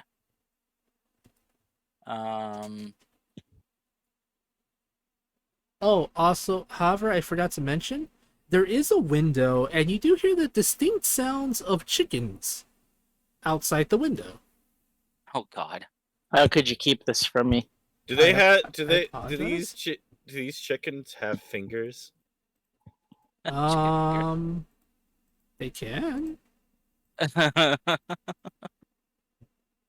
Oh, some weird goodness. monstrosities. Actually, if anyone wants to look at them, I will need you to roll me something. Actually, nothing too crazy. Just want to see what happens. Not interested. We're here on a You- mission. Mune, are you interested? What's the roll? well, as soon as you see the chickens, they just look like ordinary chickens. However, the sounds they're making don't sound normal. They do sound like they're just making chicken noises like barking, things like that. But it has a deeper guttural growl to it when it does so. As for the roll, I would probably need you to roll me either another perception or probably an investigation. I'm better with perception, so let's go with that. Hopefully you roll higher than me. You rolled lower than me. This is your fault. It probably is, actually. You jinxed me. Well, This is it your a roll or is it just kind of No, like yeah, a base DC? Actually, but yeah. Mew, you look at this. Actually, Mhm. I'll replace that 5 for an 11 Oh, as a reaction for my. Okay, so that would be 18 then? I believe. yeah, at 6, yeah. Yeah. Okay.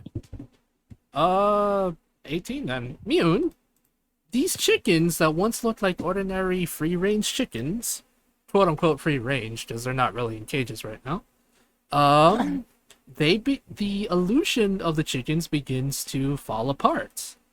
You now see them for their true form. And let me just quickly show you what the hell those chickens look like. Is let it me show you. delicious? This is what they look like. Now that you see past the illusion. Bleh. That is an abyssal chicken. That is what abyssal chickens look like. Disgusting. Can I turn Yeah. into it? It's It's funny a is- demon. No, you can't. It's But fun- it has chicken in it. That's Oh my- part animal. It's not- a fiend. Not You- natural. It's literally considered a fiend, bud. You would need a totem to transform into them. Wow, Karst, you saying that not everything is natural? Could you? Not natural in this realm. Wow, people are all born naturally. Okay. Oh my god. Okay, no That's matter a what person. way. That's a monster. Oh, by the way, Mune, you do see something interesting though. No, what?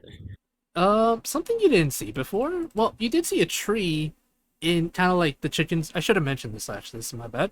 You do see a giant, not a giant-ish tree, but a big tree in the middle where the chickens were pecking around, like little. You would saw them picking little bugs and stuff. Yeah, you see the illusion for what it is now. There's a small group of abyssal chickens poking at, well, pig flesh, any other kind of flesh, and the tree that was once made of wood is now a gross fleshy substance that the abyssal chickens seem to be spawning from. If I remember Gross. right, the lore states that abyssal chickens spawn from trees. yeah, they're basically Right, a Croy, tree is that fruit. right? Yeah, thank you. Yes. Because I remember It's you amazing. mentioning that to me. Yeah, abyssal chickens aren't born, they're literally created from a flesh tree. It's weird. Gross. Yeah. Now you know the secret. Now you know what Julia knows. Any employee that works here. The chicken is literally made from a chicken from hell.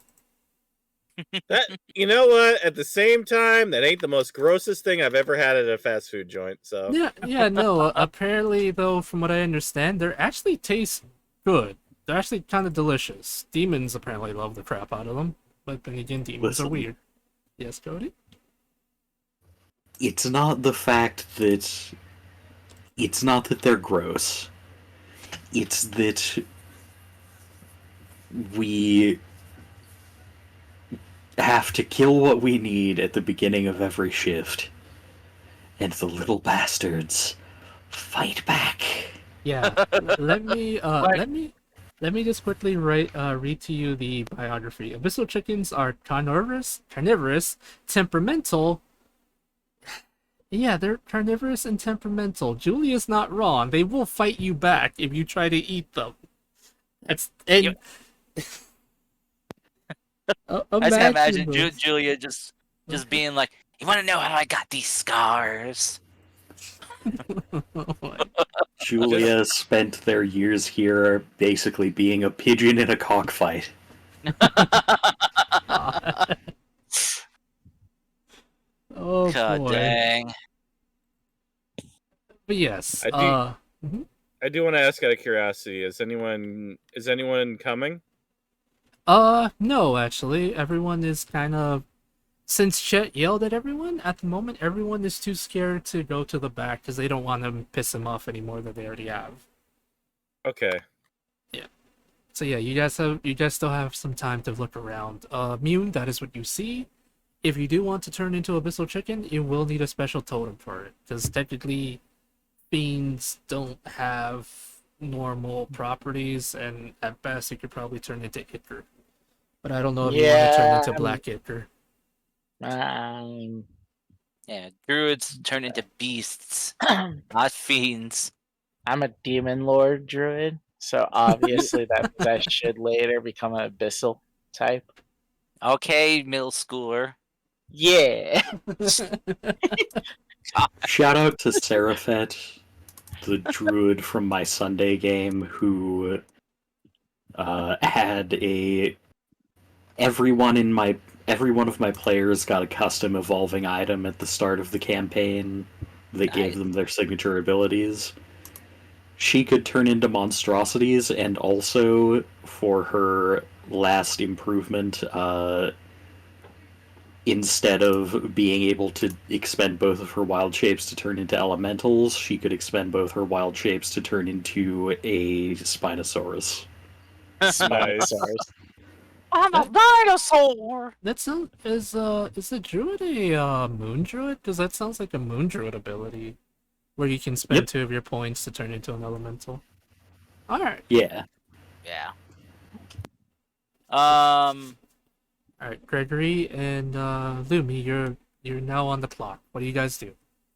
Okay. How big is this room? It's kind of like a medium-sized office, so not really anything too crazy from what you can see at first glance. Well, okay. I need at least over 20 feet space here. Yeah, you pretty much have that. Okay. All right. So first thing I'm gonna do, on the far side of this office, I'm going to cast silence. So just kind of like along the wall, so that way kind of like we have like half of a sphere jutting out, Mhm. and that way we can move around and open up stuff in here without being heard. Okay. Just you'll have to stand outside it if you want to cast any other spells. You got it. The reason no sun can be created within or pass through 20-foot spear radius. Alrighty, you got it, Karst. Do you and Lumi start looking through everything to try to find the ledger? Lumi will try to look instead of looking at obvious like desk or stuff like that. Like maybe wooden planks, maybe shelves, like bookshelves, anything to see if there's a secret compartment. Alrighty, for that, it would probably have to be an investigation. Yeah. She's You not have- super you have to good, but Do you have detect magic? I don't think so. Okay. It's not Lumi's vibe. All right. I mean, I do, but I'm concentrating on my silence right now. So, Okay. which, by the way, we're no longer invisible. So, Okay, well, hopefully nothing happens then. Alright, so... Yeah, Karst, while Lumi is looking for stuff, what does Gregory do? Does he also look around, or does he go for the safe? you said there was a safe, yeah? Yeah. Yeah, he's gonna stand like kind of like in the corner of the room outside of his bubble, Okay. and is gonna cast knock on the safe. Okay. So, because it has a 60-foot range, so. But this is why I casted silence first, because knock creates from the object a 300-foot audible loud knock sound. Alright, also, little saying, it sounds like there's air coming into your mic, bud. Does that? Yeah, getting some puffs. Small puffs. Puff, puff, puff. Alright, so yeah, Gregory, you cast knock, and as soon as you do, the safe opens. Woohoo! Wait, get in the silence bubble. Woohoo! Silenced.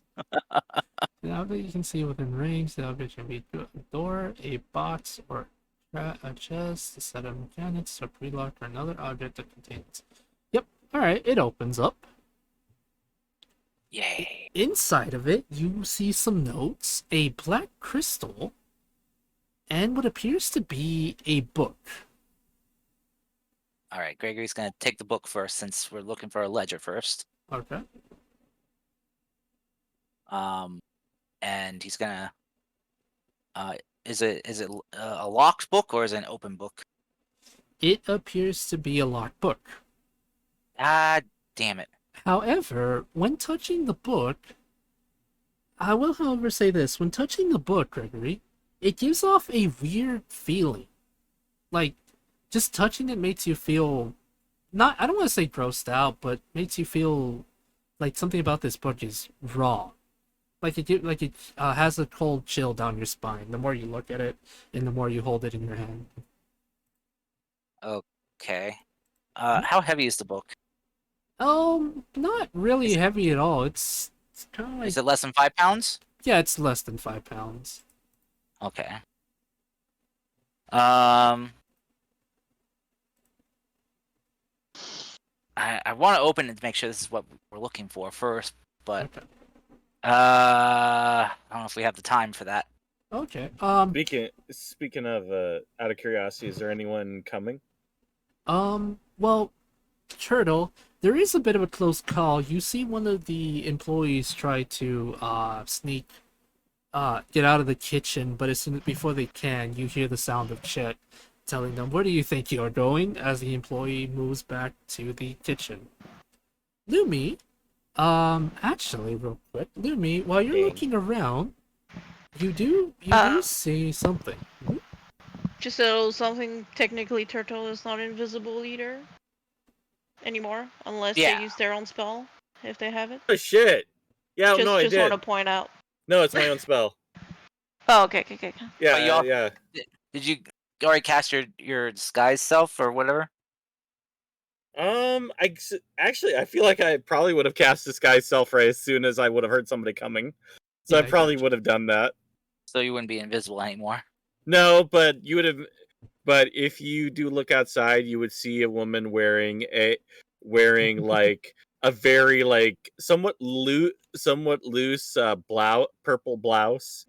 Some very like mom blue sweatpants, blonde hair up in a beehive. And can I turn my turtle into a little tiny like dachshund or something? Yes, you can. just Okay. just for the meme, you can. Also super long nails. Gotta have the super long nails. Okay. Real quick though, I forgot to mention, Lumi, you do find a small plank on the floor that seems to be loose. I'm gonna lift it up Okay. As soon as without you a do, care in the world. all right. As soon as you do, you see what appears to be a small what seems to be a small not passage, but like you do see what appears to be a small bag on the ground. It's closed right now. I grab it. Okay. Lumi, as soon as you do, the bag is kind of heavy. I'm not sure why, but it feels a lot heavier than it looks. Sus. Curious. This is a lot heavier than it looks. Mm-hmm. Oh, by the way, Gregory, inside the vault, I forgot to mention, there appears to be 2 coins. As soon as you, just by looking at them, they appear to have a weird inscription on them. Do you take them? I'm still guys. I have 1 second level spell slot left. Should I use it to unlock the book, or should I keep it shut for right now? Would silence still be up or? Yeah. Knock doesn't get rid of my concentration. I just would have to step out while I leave the book inside the silence area. I'd wait. Yeah. If I were you, I would wait. We can see if we find any other book of importance first, anyway. In case it's the wrong one. Oh, sorry, I was asking out of character. Well, Lumi is entering in character. But we're in silence right now. You can't talk. Lumi is wildly gesticulating her opinion. Greg like talks back. Just silence. And you can also see her like having difficulty lifting a tiny bag. But that's my opinion. Still. Gregory just looks confused. Okay. Since this is probably, hopefully, the important ledger that we're looking for. Gregory is going to use his last second level spell slot then instead to cast this. This will drop my silence though. So, actually, no. We probably should ransack this office first, looking for other things before I do this. But I want to cast wrist pocket, which What is that spell? yeah, I will won't have it consume a spell, so I won't. I'm just kind of sharing it right now. Okay. It doesn't have any vocals. It's just somatic. Okay. But with a flick of my wrist, I can transport any single object that I'm holding that weighs no more than 5 pounds into an extra dimensional space where it remains for the duration. So Okay. basically, if we do get captured or something, or they like try to search us, they won't be able to find the book Okay. Smart.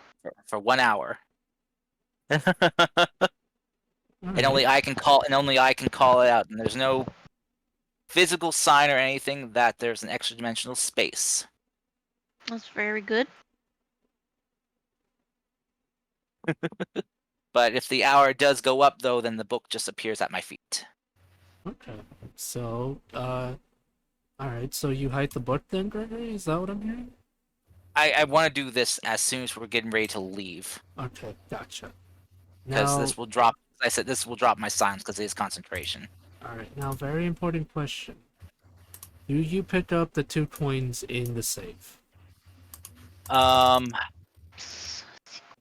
don't know, because that's not what we're really looking for. But I mean, if this is everything they if they locked all this stuff up, then this must be important to them. What type of coins is it? It appears to be a coin with its strange insignia on it, but the thing is, it's a coin with a very dark iron, with a very dark iron hue to them. You've seen silver, copper, and gold, but you've never seen a coin made out of what appears to be dark iron. Can I Arcana or Religion this? Yes, you can. Whichever one you have a higher. I'm proficient with Arcana. Okay, go for it. Okay. Great. Yes. That's a soul coin. Not one, but I two. knew it. I knew it. Also, Lumi, do you open the bag? She'll take a little peek. It's a bag full of soul coins, Lumi. Oh Not shit. Not one, but you can see that there's at least 10 of them. Gregory, you would know that when it comes to soul coins, they have the weight of a good person on the. They have the weight of a soul in them. As soon as I imagine you would, if Gregory would look at the bag with Lumi, there's a reason she can't carry them. Good people can't carry soul coins, especially if it's more than what their constitution is. But that's kind of like that's mechanic wise. A good person can only hold so many soul coins at a time. Gregory, he's Lumi's trading in strong. soul coins. Well, yeah, Lumi, but it's more based on mechanics. It's really stupid. So this is when Gregory takes the bag from Lumi and it's just kind of shakes it. It's like looking at her confused, like why does it look like it's heavy to you? I Why, knew like, he was it's evil. fine. Lumi will put her hands together and make a face of an angel. and then she's gonna gesticulate like bag, watch, and do a time signal like later. Oh, yeah, no. So wait, so how many coins can we carry Um, without issue? If you drop the bag in your soul watch or in your watch thing, you're not carrying it. Oh, that's true. Technically, how heavy is the bag itself with the coins in it? Well, how heavy can? Let's see. I'm because maybe 5 yeah, that's a pounds. good question. Like I could either pocket my wrist pocket the bag of soul coins, because I figured probably maybe as big as like a gold coin. Yeah, they're about as big as a gold coin. There's about 20 of them in there, so let's see. They usually weigh about 0.33. So it's really short, but if we times it by, I gotta do math. I wish What's Chris the was here. description of your wrist thing? You I said it can, opens a pocket dimension. I send one object I'm holding into a one? pocket. Yeah. So, Then it but doesn't work. if the bag is holding other things, doesn't say I can't send that too. It's So it just could just be a big bag with all of those. yeah. Let's see. I'm doing some quick math. I mean, in so- theory, we can pick up one coin at a time, put it in a different big bag with the book, then like kick the book in your dimension space or something. So you said there's 10 soul coins in the bag, and then there's 2 in the vault. Yes.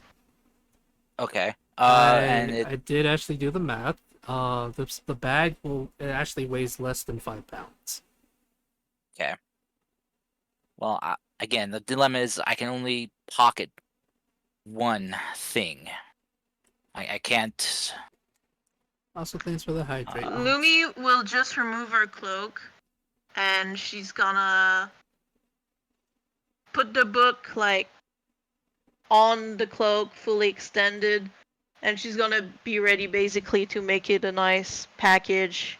I'm actually curious about something because technically, when a druid shapeshifts, everything on them Can merge shifts or with them. drop. Yeah. Yeah. So we could hide the book in Mune. Well, I was thinking that are the soul coins kind of deal, like pick up the bag of soul coins and transform with it. So Yeah, but see, the problem is like what Fable says that a good you a good person. Mune, what is your alignment? What is We your throwing some alignment? alignment shade all up in chaotic here. neutral. I just like Mune's confidence in being able to carry 12 soul coins without issue. Well, it was more like does the weight matter if I'm able to lift it and then transform?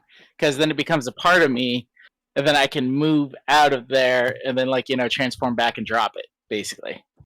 The thing is, the way the description writes it, it says a creature, any creature of non-evil alignment will only be able to carry a few at a time. That means, I can just pick neutral. it up? Well, technically, no. If you're evil, then you can carry as many as you want. But since you're chaotic, neutral, well, yeah, Chaotic well, doesn't mean evil. Chaotic is just Like you know, Pipper, neutral and Pipper's good was can only chaos. carry. Yeah. yeah. There's lawful, Like- neutral, and chaotic. Actually, before I confirm, let me check real quick.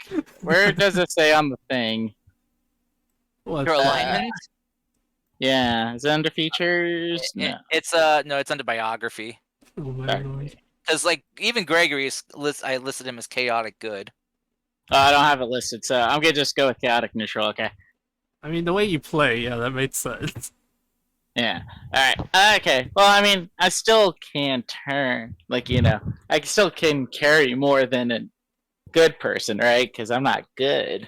Yeah, but we could hide the book with you, and I could wrist pocket the coins then. True. All right, we can do that. Okay. So that's the plan then. While you guys are having a discussion and doing this plan, just as about your Mune, you take the book, transform back into an animal. Oh, yes. Gregory also hands you the other stuff from the vault. Okay. So Basically, So you just want me to pocket everything and then everything but the soul coins. Yeah. Okay. Okay, so so Gregory, you and Lumi work together to lift the bag out of the secret hiding place. Yeah. can Well, you do- we don't have to lift it up and out. I just have to Okay. have it in my hand. My Okay. hand on it. So I'll carry over the 2 soul coins from the vault. Mhm. Which I have a con mod of 3, so I should be able to carry 3 of these without issue. Correct? Yes, you should be able to carry them just fine. Oh, the weight of a soul. Oh, I got it though. Oh, I can bear this burden. And Oh my he'll just drop them into the bag, and just kind of then tie up the bag. And since I don't have to drop silence in order to cast this, since it's just somatic, he'll just place his hand on it, and then just kind of like with a flick of his wrist, cast wrist pocket, and you guys just see this like it just kind of like pass between the space between realms and just whoosh, away. All right. As soon as you do that, Turtle. And my silence drops. Yes. All right. As soon as you guys get everything, Turtle, someone starts coming in your direction. Uh-oh. Mhm. Is everyone still here? Is everyone still inside? Yeah, everyone's still inside. Oh shit. Okay. Time for me to put on my my sassiest thing. Okay, so what do they look like? They look like one of the employees. They're a bit older than the ones right now. It seems that when Julia was busy with Chet told one of the employees to go make sure everything was okay in the back, just in case. Just a weird feeling they got. Okay. I just put my turtle under my arm, which he's a little dachshund, but he's like super tiny. He's still the size of a baby turtle. So he technically is like a teacup dachshund. Okay. So Cute. excuse me. Excuse me. Hold on right there. Where's your manager? Okay. The employee looks confused. Excuse me. I'm trying to find the manager. I need to speak with him right away. All right. As you distract them by talking to them, Lumi, Mune, and Gregory, as soon as you are finished with your thing, you hear the sounds of someone calling for the manager. I assume that you guys know that it means you need to hurry. Yeah. Okay. Don't you talk like me like that, young man. I am a paying customer. You will listen to everything I say. That is your Is this where job, we just okay? sneak in? Yeah, you guys, yes, I imagine that when you hear Uh. this, that means you guys should sneak out fast. Yes. Thank goodness we're small. By the way, should I roll a performance check or Yes, something? please roll me a performance check. This is amazing. Yes, Cody, what's up? Oh wow! Woo! Can I argue that Can I argue that I am like really hamming it up, and I look exactly like the most Karen person you could have seen? So would that give me advantage? or is Yes, that I was bullshit? about to say you can have advantage because you basically have the looks for this right now. I'm also gonna give myself guidance just in case. Alright. Just in case he could be like a super bard or some shit. All right. Basically, with a 26, you basically scare the crap out of this person, and they instantly chose to call Chet to tell them that a crazy lady's looking for them. Did you just call me crazy? Okay, you know what? You're just the hired help. Don't you dare talk to me like that, okay? God, I am embodying every single person at my last job that I wanted to run over with a car. So I'm doing my best here. You know what would be even more hilarious? If this wasn't actually your character, but this was an actual Karen, and then after they leave, you just show up. Guys, I'm sorry. I had to go to the bathroom. Is everyone okay? Just like looking back, looking towards Turtle, looking back. What the? Oh my god! I imagine... Oh my god! I can't believe that you would have someone who looks just like me here. This is such a bad restaurant. I swear. Oh my god! I swear. Just wait until I write a review online about this. Everyone, you know, the line that you guys all have, like, in the middle of the street so that people can see your reviews. And then there's some guy who's like out in the corner yelping everything. Wait until I tell him all about this. You guys are going to be so out of a job. All of you.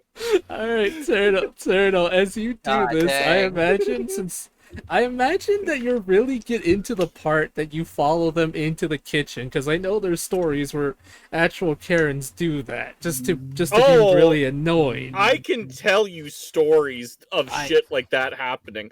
I was just quick aside. I had to count up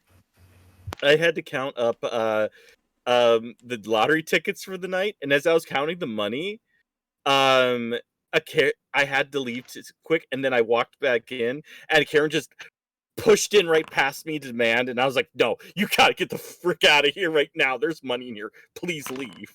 Oh my god. Oh, the humanity is right common. Okay, Turtle, as you follow the customer into that, Cody, you and Chet were just about finishing your business as the wild Karen comes in. That is when Lumi,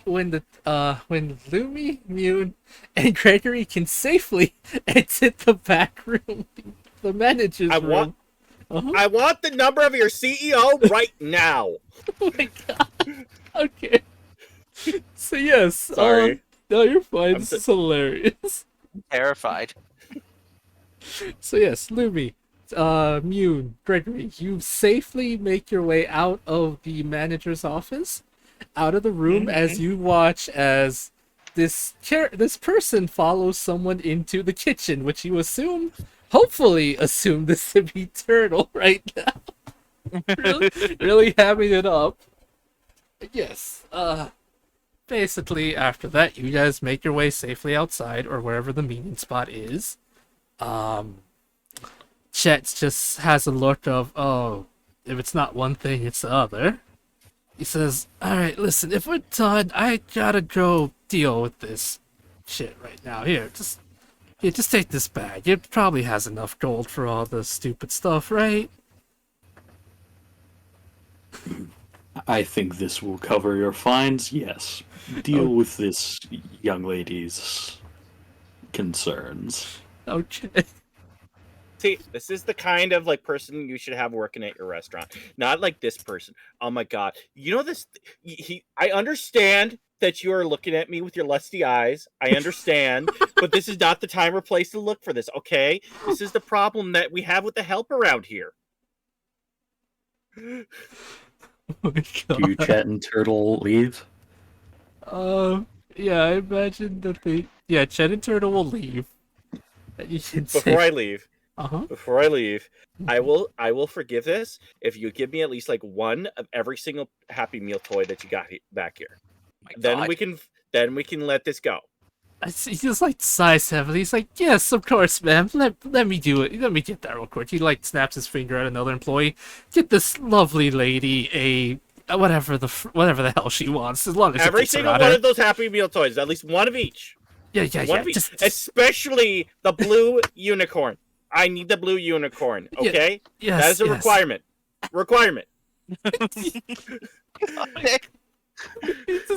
You don't even let him talk. He just sighs. Just go. Just like he dismissively moves his hand, and the employee runs to the back to go look for this blue unicorn you were yelling about. Can we get an intimidation check from the carrot here? Yes, can we get an intimidation check? Because this is like, Advantage goddamn. or normal? Advantage, because you're Also a carrot. guidance. Guidance. Now, when you get the toys back, you should pretend that you're hit, even though you weren't touched. You'd be like, "Oh, he hit me!" Oh my I just want to get out. I just want to get out of here at this point. I would leave, but I legit do have. My character does have a little sister that she does want to send toys to. Okay, that's fair. That's fair enough. Okay, so after like a minute, after Julia leaves, after like a minute or Hold on. okay, Julia's not leaving. gotcha. Julia's waiting for them to leave. Okay, after like about a couple seconds, the employee comes running with a box filled with different toys, some that he had to literally go find from a store nearby, and he just straight up gives you a box filled with toys and says, "Here you go, ma'am, a Happy Meal thing." Well, thank you very much, young man. Just to let you know, even though you were looking at me with the lusty eyes, if I wasn't married, I would. But, you can find another MILF yourself. And just, keep your eyes to yourself right now. I get it. Goodbye. Oh my god. Oh god. Okay, so after a bit, like I want to say like a minute, you three see Turtle come out. Well, you see Karen come out with a box full of toys, and I think when you meet up, it's basically just Turtle holding a box filled with quote unquote Happy Meal toy. One of each. I give it to Gregory. Gregory, keep hold of this for 1 minute. And I go to Blushes and go, oh god. I feel like every single hatred in mankind just came into my body and inhabited it for like a minute. Oh god, I feel like I need to expel the evil. Okay, well sadly, Turtle is throwing up rainbows right now. Quick Julia, aside. yeah? Sorry. Quick aside. That was very therapeutic for me as a customer service person, and also I hate myself that I was able to remember all that shit. Anyway, go on. It's fine. I feel like there's literally a playbook at this point for how people like that act. It's really sad because it's every play in the book. You can memorize it at this point. Julia, Turtle has left the building. What are you doing? Sir, there's one more thing that I need to inspect. It's just a formality, you understand. They'll ask me questions to make sure that I did this properly. Yeah. I need to know how often the grease trap in the dish area is emptied. If you could guide me there. Okay.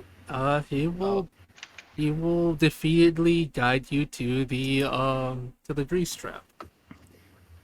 Alright, as we're passing through the kitchen, two things. One, is there an ice dispenser? Yes, there is. Oh no. I know what you're doing. I use Mage Hand to grab a handful of ice. Okay. Secondly, I say to the person who's on the fryer station, you need to take everyone outside for a safety meeting right now. He kind of looks at you confused, but he's like, okay. As you Intimidate the fuck out of him. Do it. You want to persuade them or intimidate them, or how do you want to play this one out, Julia? I mean, it's the same... Oh, I guess I do have a higher bonus to persuasion than to intimidation. I am proficient. I guess I'll persuade them. I want to impress on them with my look that I'm being serious and that they're in danger. Okay, that's fair.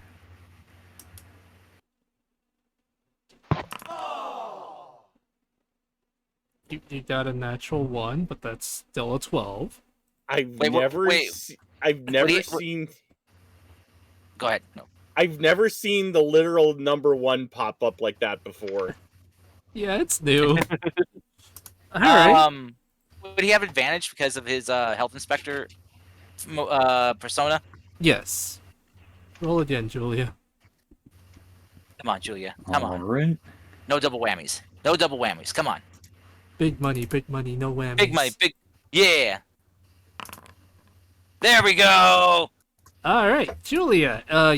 Looking at your face, the employee looks kind of worried, and begins to usher out everyone. As soon as Chet's looking away from you, he begins to basically usher in everyone out. Everyone outside, you watch as a bunch of people start exiting the building. The employees as well. You're not sure why or what's going on. You just see that there's a bit of a exodus of this building. So, of course, it's standard that the grease trap is emptied monthly. Yes, of course. Could you open it to show me that it is, in fact, clean? You are due, according to the records. Sure. He opens it up for you. I assume the smell that comes out is truly life-changingly horrible. Yeah, now that I think about it, I think... Yeah, no, it is, because now that I think about it, I used to walk past this restaurant, and I think literally what I was passing by was literally a grease trap, and good lord, that thing is horrible. It could be closed, and the odor from it can be felt like not even 10 feet, not 10 feet, but about 5 feet away from it. It's horrifying. But Yeah, yeah. restaurant kitchen grease traps are the worst smell in the world. Yeah. Now that I know what that was, yes, it is a very potent stench, one that anyone either worked at a restaurant or has passed one. It is very strong. All right. While Chet is gagging, Yeah. I'm gonna dump that ice in the fryer. Oh my god. Okay, Cody, you drop a handful of ice into the fryer. And I'm going to say out loud, I always wanted to do this. He kind of like Chet, after kind of like gagging, says, "What? What are you talking about?" And then it sounds like, yeah, you go ahead. As it sounds as though there is, I don't think it's a straight up explosion, but a chemical reaction does happen as a fire begins to pop, as a fire just pops up in the kitchen. At least that's how I think it works, right, Cody? It is more like the fry oil just bubbles and spatters. It doesn't light on fire yet, but Julia's gonna fucking book it and use prestidigitation to light a small flame in the middle of it while they're running. So there will be a fire very shortly. All right. Chet sees you running away. It's just like, hey, where are you? And he begins to hear the sound of the grease fire happening. As you all watch, as Julia, disguised as a kobold, comes running out, followed by smoke coming from inside of the building. Lots and lots of smoke. As... Julia does not break stride as they get to the meeting place. They're like, time to run. Let's go. Running. You hear a bunch of people kind of like yelling out, "There's a fire! Someone stop the fire!" As the fire escalates really quickly, since there's a lot of grease in the kitchen, and those of you that's ever dealt with a grease fire know it's not the easiest thing to take out. Especially since you need, I believe, a fire extinguisher. Because water doesn't Shout out work. to the one guy at my old job who, when we had a grease fire under the flat top grill, everyone was gathered around it, trying to put it out by beating it with rags and pouring flour and salt on it. And I went and got the fire extinguisher, but I couldn't get to the fire because everyone was crowded around it. So I handed it to someone who was standing in the crowd, and he looked at me like I was a fucking idiot and set the fire extinguisher aside. Oh my god. I think by using like towels or things that would just kind of probably catch that on fire too, kind of spreading it a little bit, not necessarily. Oh yes, it was the middle of a local festival. We had to evacuate the restaurant and call the fire department in. Oh. And once they had it under control, we had to go back in, clean shit up, and get ready for the dinner rush. Yeah, that sounds about right. Because Oh, I know, dang. because I know for sure when dealing with an electrical fire, it's best to use a extinguisher as well. Because for sure you don't use water when it comes to electricity. That's just asking for trouble. Just literally, you don't pour when you have an electrical fire. You don't put water because there's a chance you'll shock yourself, and then you'll be in even greater danger. Mm-hmm. It's just safety tips with just safety tips from us. Remember, guys. Remember, chat. Electrical fires and grease fires. Make sure to have an extinguisher, because water and grease don't mix. Grease will literally water is the density of grease is too much for water. It won't stop it. It's basic. It's kind of like basic chemistry. Yeah, it's just basic chemistry. If you learned anything from chemistry, it's that certain liquids have a higher density, and water is very light when it comes to that. That's why oil. That's why oil spills are very dangerous, because they're hard to take care of. Because water won't stop it either. Anyway, yeah. Right. You all watch as Julia is running. Do you follow them? Of course. Okay. Julia's certainly motioning for you to follow. Yeah, Okay. definitely. I'm on Lumi this time. Whee!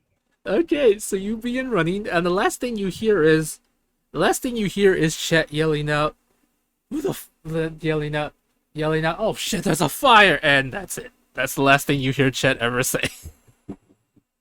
As Julia runs, and you all follow them. Oh dear. After I guess like 10 minutes of running, you guys make it far away, or wherever the hell you guys want to go. You make your way away. You make your way away from the fire, which is hilarious. Oh dear. So yeah, you guys regroup. Oh, Common, if only a grease fire would take him out. If only. I sadly had plans for him. Makes me sad. This is a bit of an aside, but since we're dealing with bad managers at the moment, I just want to shout out the managers at my current job who are competent professionals who actually like help on the floor when they're not in back doing paperwork. It feels really nice to be in a work environment where the managers are not assholes. Yeah.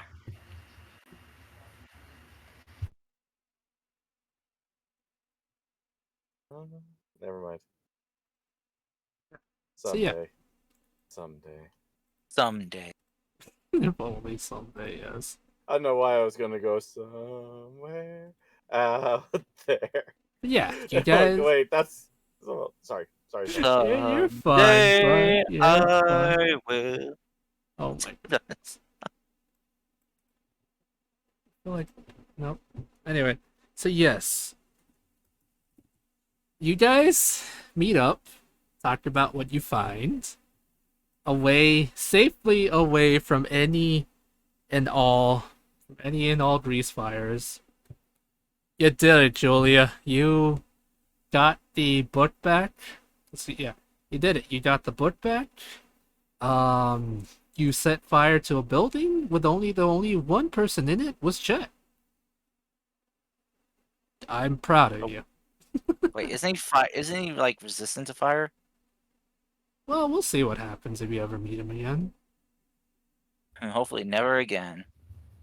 Hopefully, but sadly, I have an idea for him. Sadly. You see, I'm about sure there that. will be no consequences. If only. Yeah, this won't come back to bite us in the ass in any way, shape, or form.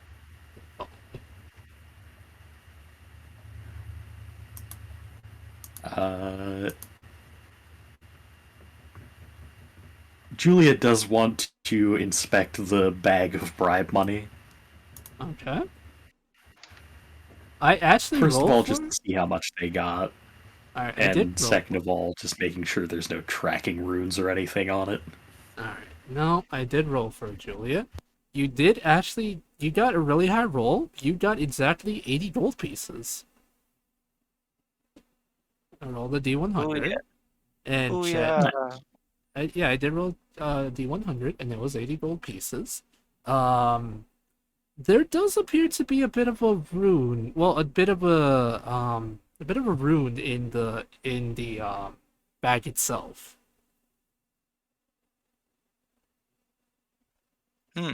Sus. Mm-hmm. Roll me Arcana if you want to know what it is.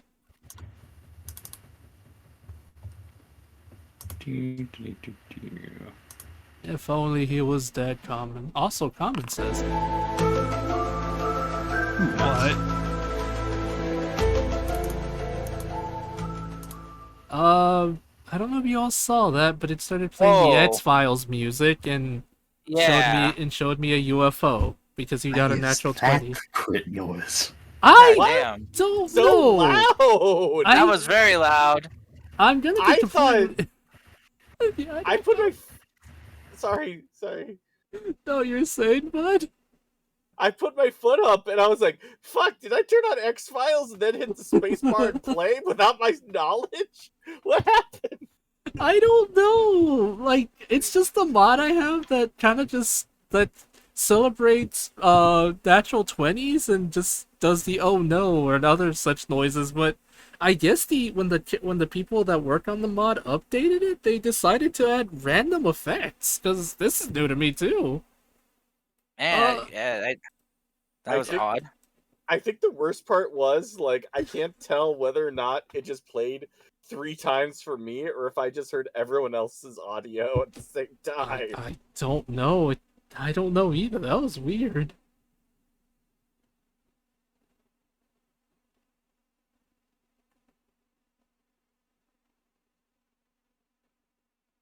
What do we see with our elf eyes? Okay, with the Arcana check, you do see what appears to be a rune that does have a bit of a It is a tracking rune.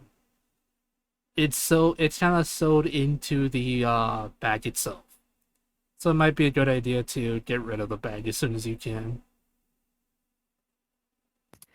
All right. How close is Ghost Chili to the coast of this island? It's kind of like a couple miles from the coast. You would have to like throw it in a trash can or something right now, or you can quickly try to rush to the coast if you want to.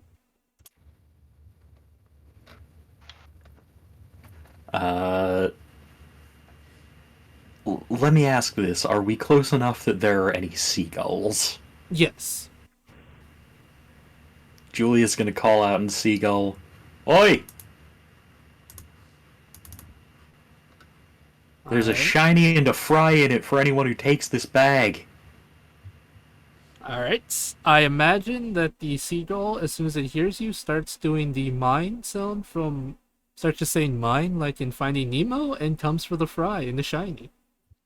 And then, yep, just start saying fry, and then all of a sudden you have a small bit of seagulls trying to get the fries from you, even though there is just one. All right, I'm going to throw a chunk of headlight raptor meat into the bag. And then throw it to the seagulls. Alrighty.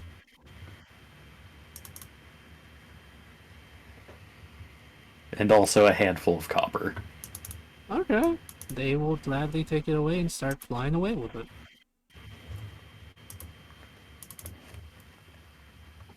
That'll solve itself. That will solve itself. Oh, Julia. God dang. Oh, Julia. No responsibility on my part whatsoever. Oh goodness. Oh, goodness gracious is right, Karst. Oh my lord.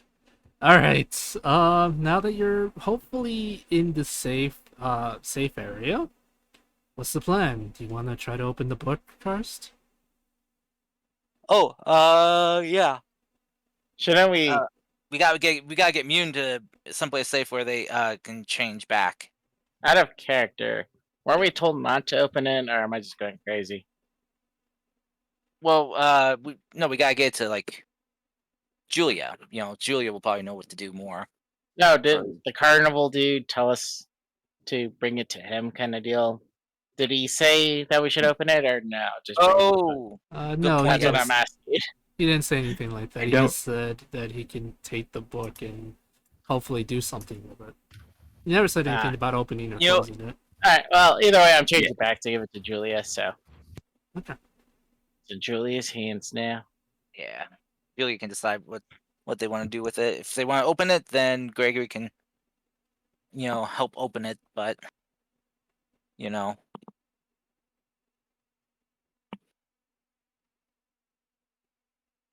All right, might be what's- safer to open it around the carnival ringmaster though. All right, what's the Yeah, plan, there might be Julia? traps with it and stuff. So, Yeah, there's some arcane tomfoolery. Yeah, Some this thing devil feels magic. evil. I think we should save opening it for when the powerful people are nearby. Maybe you wanna Uh, start. If you want to start heading back to the carnival, you guys can. Yeah, that's a good idea. By the way, yeah, time is of kind of the essence right now. I got kind of like pocketed away in an extra dimensional pocket, a bag full of souls, and yeah, I'm not sure. I can't hold that spell for very long. I can hold it for an hour, but that's about it. Can we take a boat from here? If we cross a body of water, maybe if we're in the middle of the ocean and your spell run out, I'm sure it's safer, right? Oh yeah, probably yeah. I mean, I'd rather be as far away from that Well- place as possible. Isn't the carnival on the other end of the island? Oh, that's true. Oh shoot, yeah. Let's find the fastest horses. Well, as long as we can like Well, get moving, so we can't don't we aren't gonna carry it. technically place it on something and then just drag it along? Because technically, we're not carrying it. True. Technicalities. Yes. See, that's the thing about devils and their deals and stuff. There's always a loophole. Yeah. I mean, you guys do still have your cart. You know that, yes? Oh yeah. Yeah, you can put it in the back of the cart or something and drag it along. Just And then technically, we- you won't be carrying it since it's kind of like just being dragged by the cart. Put it on the horses. See which horse is evil. Well, horses are more. Well, yes, one of the horses just collapsed under the weight of the human soul, or whatever soul is specifically in those coins.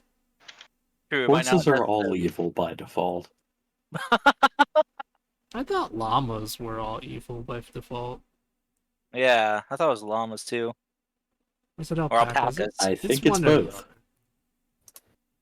Probably. Listen, any animal that has a defense mechanism, if it senses anything behind it for any reason, immediately kicks it with the force to break skulls and then shits on it, is evil. And then or spits in its face. Yeah. I don't guess have that's as much fair. experience with llamas as I do with horses. Alright, so this is what happens. Right, so you guys make your way back to the carnival. Julie, do you want to say goodbye to your parents real quick, or do you just want to try to deal with this and then probably say goodbye to them in a little bit? I'm just curious because I want to know what do you want to do. at this point. Because technically the carnival's just like 5 hours away from here, so it's not like you guys are gonna go a whole day away. I'm just curious. I feel like I should at least let my family know that I'm leaving. Maybe I'll come back and see them before we leave the island entirely, but I have the feeling that we're going to get into shenanigans once this book gets opened. Okay, your mom will tell you. Alrighty, you got it. So then, I guess you guys head straight to the carnival then. Oof. Alright. Did Chet make it out of the kitchen fire alive?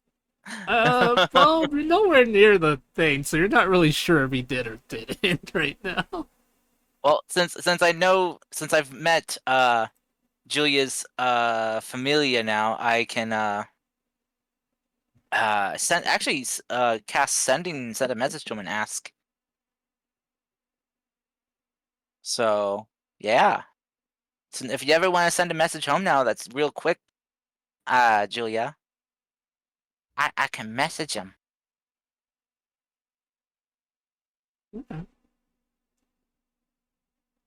Alright, so just real quick, just to refresh my memory, you're gonna go tell your we're not okay. Just remind me what we're gonna do again. My brain farted and I forgot everything.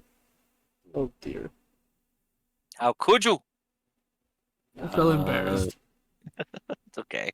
Say bye to family, then go to carnival. Okay. So you go to your family, tell them goodbye, that you'll come back before they leave the thing. Your mom, if you haven't told her about the fact that you own a restaurant yet, she'll say hopefully when you're looking forward to it, maybe one day, when they save enough, they'll be able to go see your restaurant and see how how amazing her child is doing with their new fancy new restaurant thing. All right. Okay, she doesn't say fancy, but she would actually honestly love to go take the family to see your restaurant, Julia. That is 100% something the family wants to do. Oh, And that's a just way so to support you. fancy. But yeah, so after that, you guys quickly make your way to the carnival as fast as possible, where you are greeted by a cat again that tells you to follow it.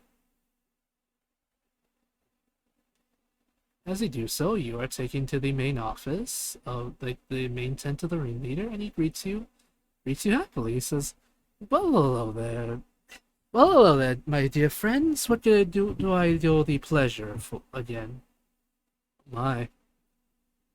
Oh, I see that. I see. Carrying a bunch of soul coins in the book. Oh dear. You're not getting up to me. And some other stuff too. We got like this weird crystal thing, and some other stuff. Basically, I grabbed everything from inside that vault. Mm-hmm. I can see it. That little safe they got. So yeah.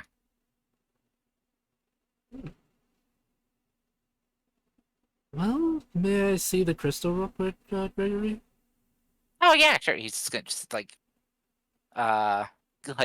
look at Mune, and just like kind of like rummage through Mune's stuff. Yeah, why you're rummaging through my stuff? All right, I'm just trying to grab out the stuff that we gave you to hold. When you to carry out of the office when you transformed. Alright.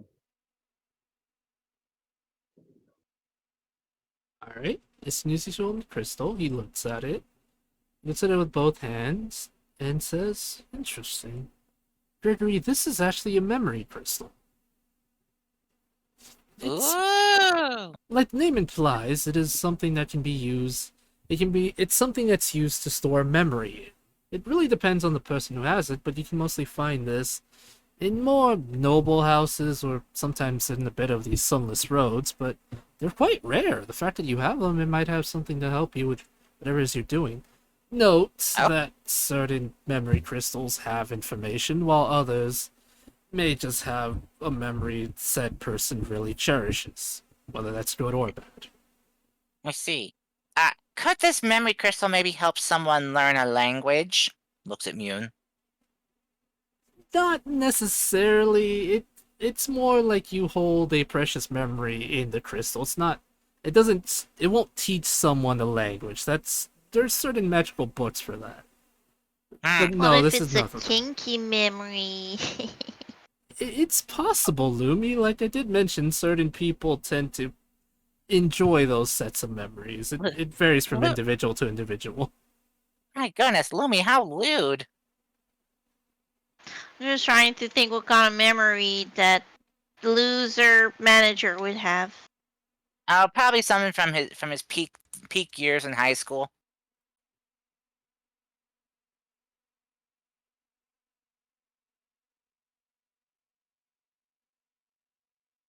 Possible.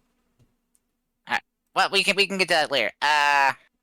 So we also have some other things, but which we can look at later. But we got some soul coins here, and Nice. of course in the book, which we kept locked, just in case there's some kind of magical tomfoolery on it, Mhm. Alright. Well, which one would you like me to look at first?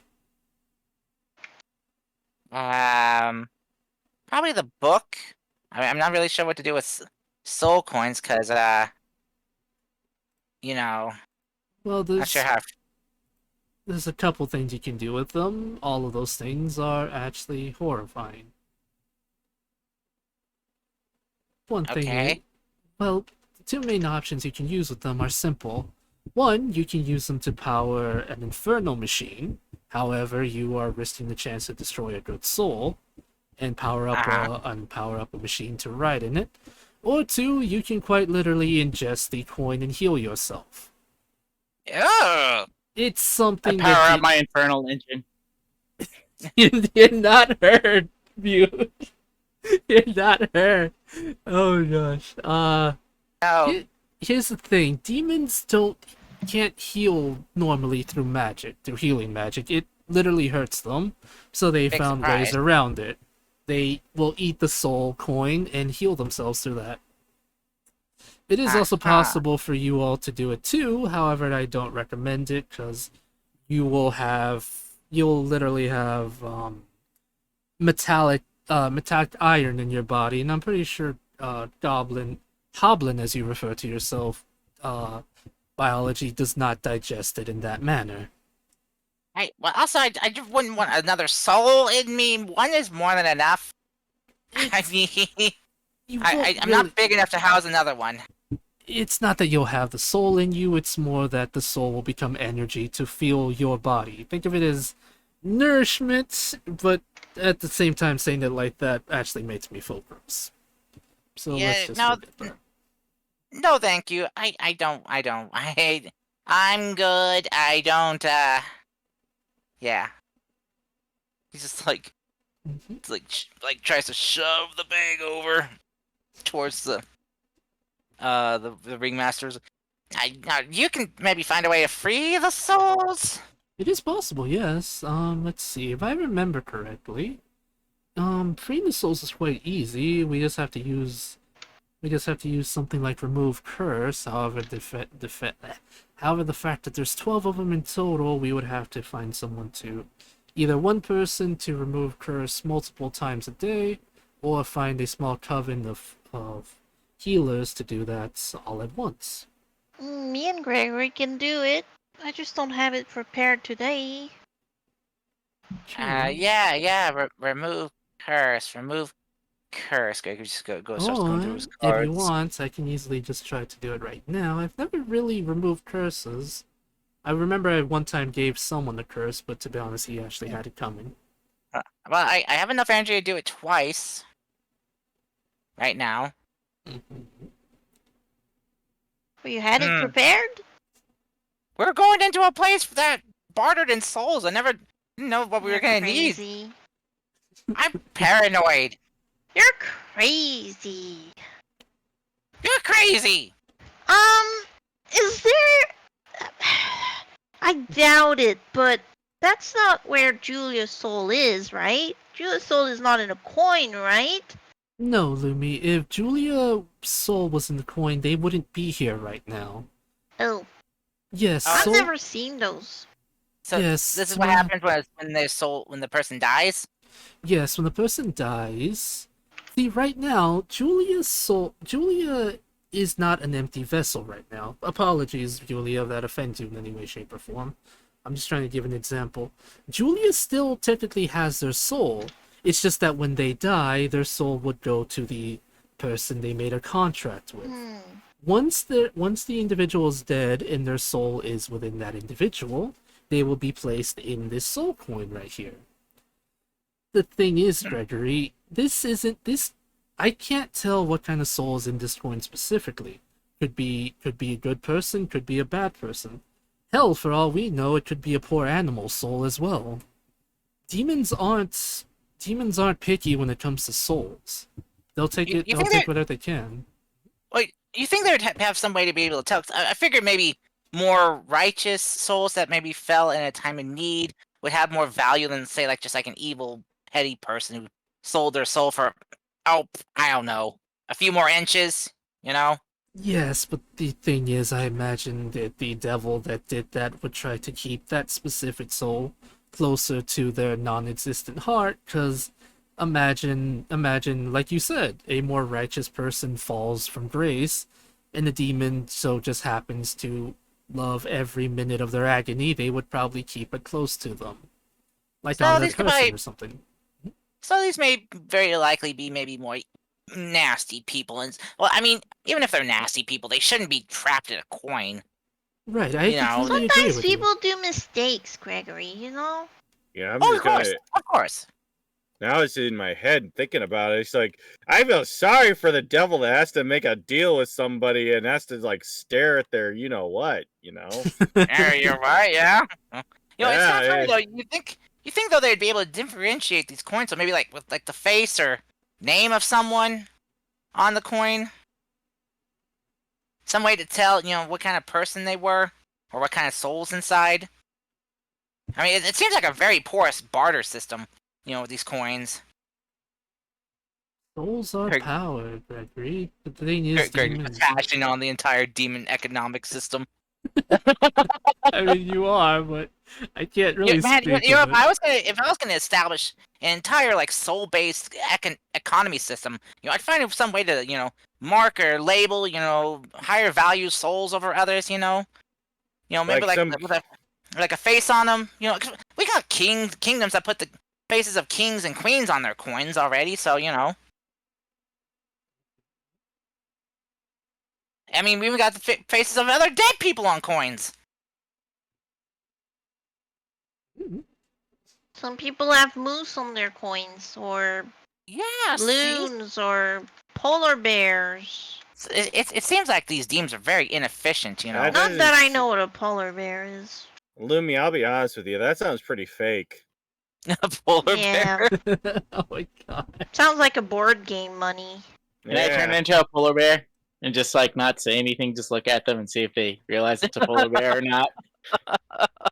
You guys say that, but we actually have a were polar bear walk into the tent, pick something up, and take it out with him. He's just like, Oh. yo, and then he just leaves. Yeah. Moon turns into a polar bear that helps you just go like, oh my god, look, it's an albino black bear. Yep. Oh my god. Just that sweat drop anime style in the back of my head. Maybe looking at them. Oh my goodness. Oh wait, didn't you use up all your shape changes, your wild shapes? Hey, this is for a joke. This isn't for fighting or anything, so it's okay. Oh, I- Okay. Just for the joke, just to force it. Poop. Well, I'll tell you what. I believe I have some friends here. I believe I can get the aid of someone here at the carnival to help hopefully release all these souls at once.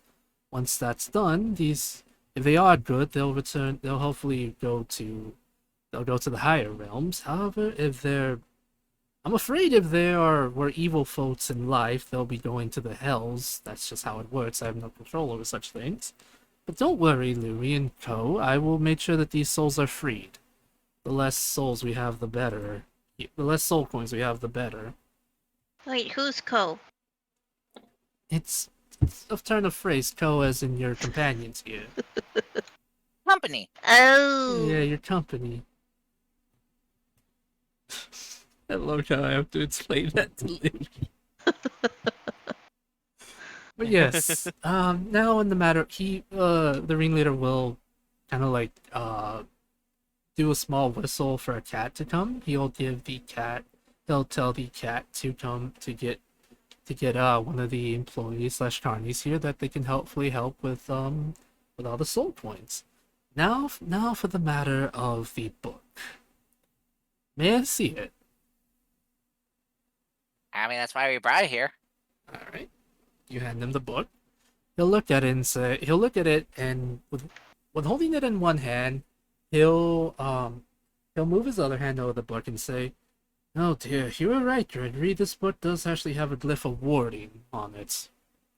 If you tried opening it without being the right person, it would have probably exploded on you." Well, I'm so glad I didn't open it.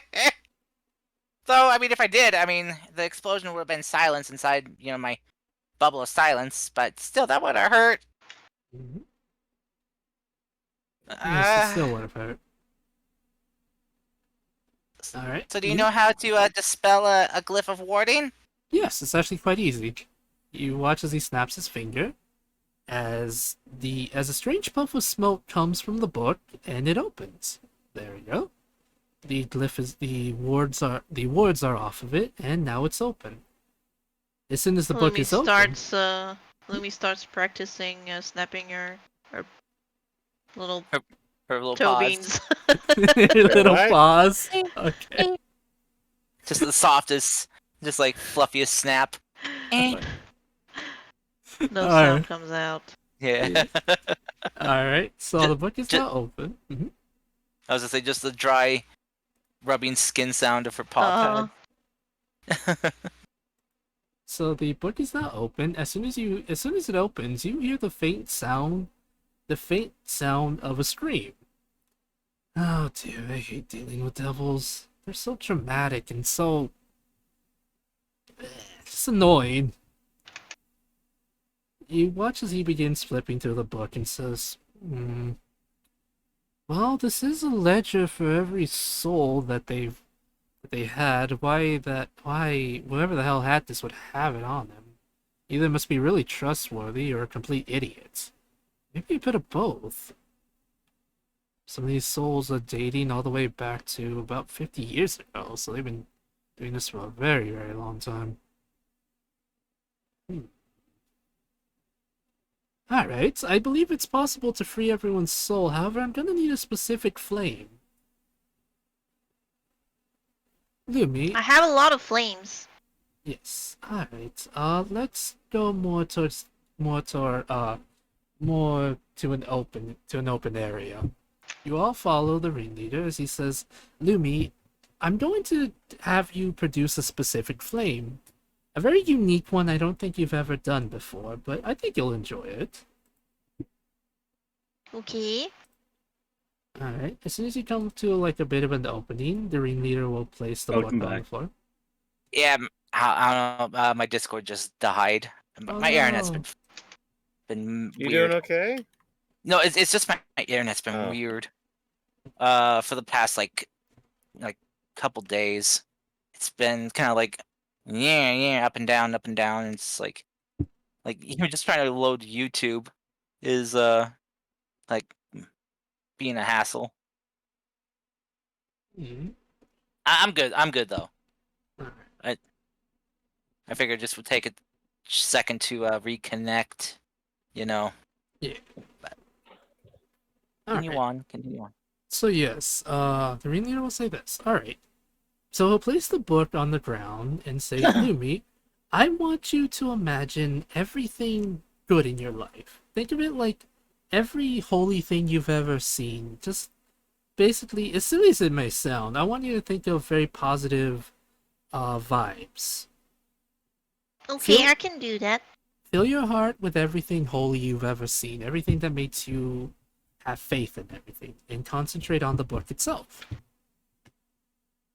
Lumi will imagine the 2 times she experienced the soul kitten dancing, night around the fire type of Aww. thing. She's gonna think about that. Alrighty. Lumi, as you imagine that, you begin to let out a flame towards the book. First, it starts off as red, and the book doesn't burn of any kind or anything like that.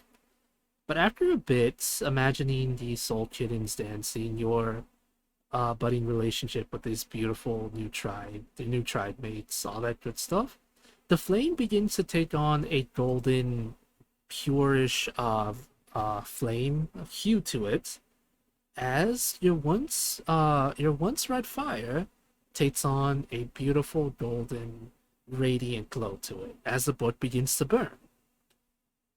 As it does, you watch as the pages slowly begin to you watch as the book slowly begins to fall apart. Perfect, Lumi. Just stay like that for a few seconds and hopefully this will be over. After about like 30 seconds of nonstop burning with this flame, the book is destroyed. You all watch, those of you that were watching from the back lines, see as these beautiful radiant lights, as the beautiful radiant light from the book, this beautiful radiant flame goes up into the air as the book is completely destroyed. All the souls that were once under contract are now free. But sadly, souls that were lost due to time, in the soul coins would have to be completely destroyed. Well, not completely destroyed, but go there and there. But yes. Yeah. Well, there you go, Lumi. You did it. You're taking on your first steps of using something akin to radiant light, radiant magic, in a way. That was really pretty. It was like the color of my eyes. Yes. Yes, I believe it's something Willow would have loved to see as well. I'll let her know later. But that's the first step. I believe she does mention and talk about different forms of fire. That is radiant fire. It's very good. It's very useful against demons, undead, and other such things. Then again, normal fire is also good against the undead. But if you don't want to accidentally hurt your friends, I suggest trying to learn also how to do radiant, so that won't hurt them. Unless you wanted to. I can do a little bit, just not a lot. It's kind of hard. For now, that's perfect. Julia, I believe your soul is free, but I'm going to be completely honest. I don't know if that fully freed you from the contract. I mean, well, how do I explain this? You're free, but your warlock powers are still there for now. The only way for you to fully get rid of them is to either lose them from your patron or straight up kill your patron. I don't really know what option you wish to follow with that. I mean, as long as my soul is free, the powers are kind of severance pay, right? I suppose so. However, I must warn you though, just because we freed your soul doesn't mean your patron won't try to come back and take revenge for what you did. I hope you realize Uh, wait. Oh, that's bad. I'm afraid so, Gregory, because demons aren't one to let grudges go away that easy. Yeah. Sorry, not demons, devils. Demons will just straight up kill you. Devils will try to make deals with you, then kill you. There's a difference. Oh, great. Good. There's a different set of values between the two. I apologize. I did not mean to scare you, Gregory. I just wanted to give you all the facts. Oh, scared? Who's scared? No, it couldn't be me. That's the biggest lie I've ever heard. What are you talking about? I'm the bravest hoblin I know. Inside check. Uh, I guess I can't tell anything. Well, I mean, I don't know. I just have to I have to roll 7 or higher. Yeah. I mean, I guess there's not very many brave hoblins. Well, actually, I'm not really sure how many hoblins there are. I mean, as far as I know from our part of our shire, there's just kind What? of my family. What kind of shire are you from? I'm from Minishire. Where are you from? Oh, I'm from Shire-Tana. Chartana? Oh my Shire-Tana, yeah. Shire-Tana. Shire-Tana. Yeah, I haven't heard much about Shire-Tana. I mean, I hear there's not a lot there. Oh, it depends on what part of the land you go to. Yeah, the western part's really lovely mountains, like mountain view there. You can see, though the eastern side's very dry and arid. Hoy. It's not like me. You got all them rivers and lakes and all that other, and then you got all that other like forests and stuff. We've been getting bears lately. Oh But yeah. I'm not too worried about the bears though. I mean, I hear they're the chance of them beating anything is pretty low. I heard that our bear population had gone down recently. I hate both of you. Fascinating talk. Yeah. Oh, sorry. Once you get to the Shire people, we want to talk about Shire business. Yeah, I suppose. Yeah. We should celebrate that Julia got their soul back. That's kind of a big step. That's extremely a big step. Well, I mean, technically they still had their soul in their bodies. Just now, when they die, I mean, their soul isn't automatically bound for hell. Property. You don't really have to be, very matter of factly. I mean, it's a good thing though. So their souls are automatically bound for hell now, and to be owned by a nasty, devilish person, for the rest of eternity, or to be consumed in a coin.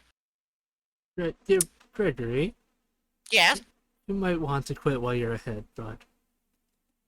Well, I mean, see, it's a good thing. So You're kind of really good at just killing the moon right there. what I'm saying, all of Julia's good stuff they do now is, gonna be good karma for them. They can actually, wind up in a good place when they die.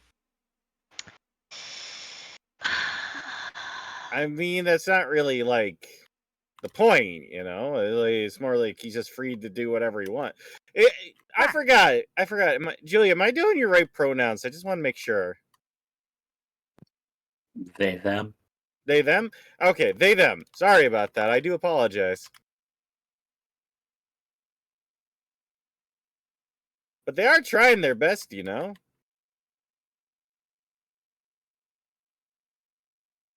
That's true. That's true. I mean, yeah, and that's what I mean. Now all the best that they're doing can be recognized and will weigh good for them and their soul. Julia, how do we celebrate tonight?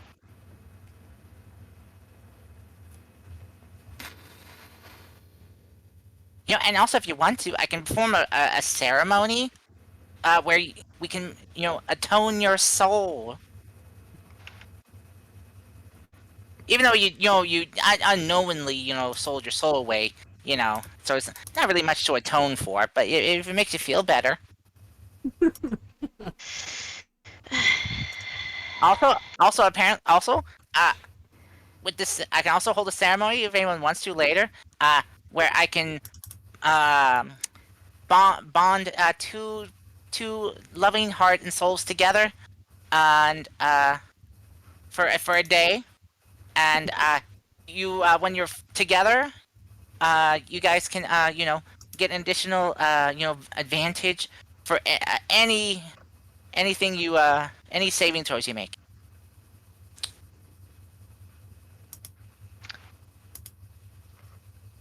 Okay. You guys want to get shit faced? I wouldn't mind. I mean, if you want That to, sounds I mean, great. you do you. Oh my days. You know, Gregory's next business plan: holding ceremonies. I mean, most Char- into the hydrate. charging bonk people your head, people no. 30 gold a pop. You Because- monster. No one's gonna come to you at 30 gold a pop. Well, it costs 25 gold of powdered silver to use for the spell. I gotta No make one's still gonna come to you. profit somehow. That's all you care about, profit. Alright. Hey, I'll also hold a special offer. Do 5 ceremonies with me. Your 6th one's free. Oh my god. What? Cars. No, that's horrible. No. You know, that's 25 gold. Left over. I have built up, Oh. so the 6th one would be covered. Oh, A bunch of fucking Isaac heroes will just come to you for their harem marriages and whatnot. oh, my oh, those stupid ice and potatoes. Those I can also- MCs. I hold a funeral as well. Oh my lord. Alright, so before Gregory digs his grave even more and continues to go on this very interesting path of his, you guys go and enjoy your time. I'm At the an ordained carnival. minister. Either probably go enjoy your time at the carnival or just have a really good time enjoying yourselves. Bring our trap. Hey, what do you got Enjoying against the this pop? feast, doing all that stuff, all that good stuff. You name it, they have it, every good stuff. Yes, Mew? Play the Before Ewok I song. forget, I'm gonna talk to. Oh God, how come I always forget the guy's name? The carnival dude guy. I want to talk to him alone. The ring Salem? leader? What? you- You both talk, so I didn't hear. Are you talking about the ringleader? Yeah, the ringleader. He's Yeah, literally why just called not? Salem. Why did you forget? That's literally my name. Well, I don't He's the self-insert. I'm literally the self-insert, yes. Oh boy, that's embarrassing to say. Exactly. I got you to say it. I did it. But Oh, you mean I'm gonna go to the corner and just sulk right now. but no, seriously, like Mew does want to talk to him like alone. Okay, dang. the rest of Yeah. you go off to do your own business. And Yoon, well, the ringleader will tell you this before you all fully leave. He says, alright, friends, now that our business is done, I do hope you all enjoy yourselves. If you ever need anything else, feel free to ask. I'd be more than happy to help. And Gregory, do not worry, just because I'm a Fae does not mean I wish to make a deal with you. If we did, it'd be something as simple as, the only thing I would ask in return is for you to live your life to the fullest. I'm not like other Fae that want your firstborn or crops or anything. I'd rather you all just enjoy yourselves. That's the main reason I have this carnival in the first place. Alright, so go enjoy yourselves. Shoosh, go. He'll kind of like do the shooshing motion as you guys leave. And he'll enter his tent. After a couple seconds, I guess Mune enters. I stare at him. He'll just kind of sigh and say, yes, Mune, how may I help you? I'm sure you know why I'm here. It's about Umbra. Yes, what about dear Umbra? Well, as you know, she's still dying. I am aware, yes. So what can I do? Well, to be honest, there's two things I can think of right off the top of my head. After speaking to Okay. some of my companions, one, we can continue to try to feed her more of the heart fruit. The only problem is I'm pretty sure your mother would have told you how they're created, yes? Yeah, she told me stories, but I don't really remember much of it. Well, the way a heart fruit is created is when an angel or a devil dies, in their gravesite, heart fruit is born. That's why we were able to use it to cure her. Problem is, I don't know of any place we can constantly find heart fruits to heal her. Chances are, eventually her body will start rejecting the healing and will start hurting her instead. The other option is, well, you're gonna probably think me crazy, but we can create her a new body and transfer her soul to said body. Since, well, Mew just looks at him, like, kind of just like, not in like shock or anything, but kind of like, oh, okay, kind of deal, just like that blink. And it's like, oh, okay. Like, no reaction. I'll look at her and say, yes, I know it's an insane idea, but listen, the rot was literally in her body for over 20 years.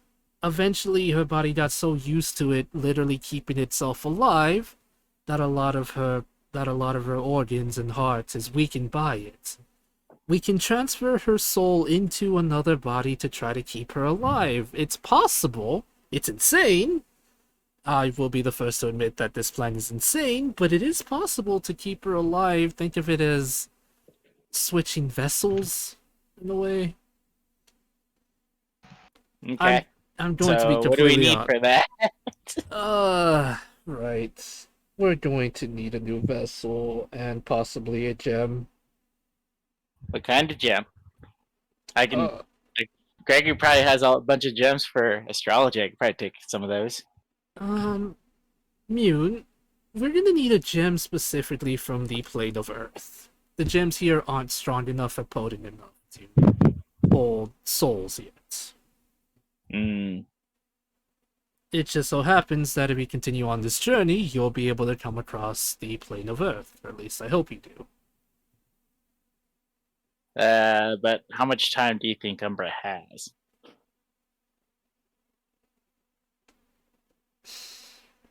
I'm not sure actually. Could be a month, could be a year.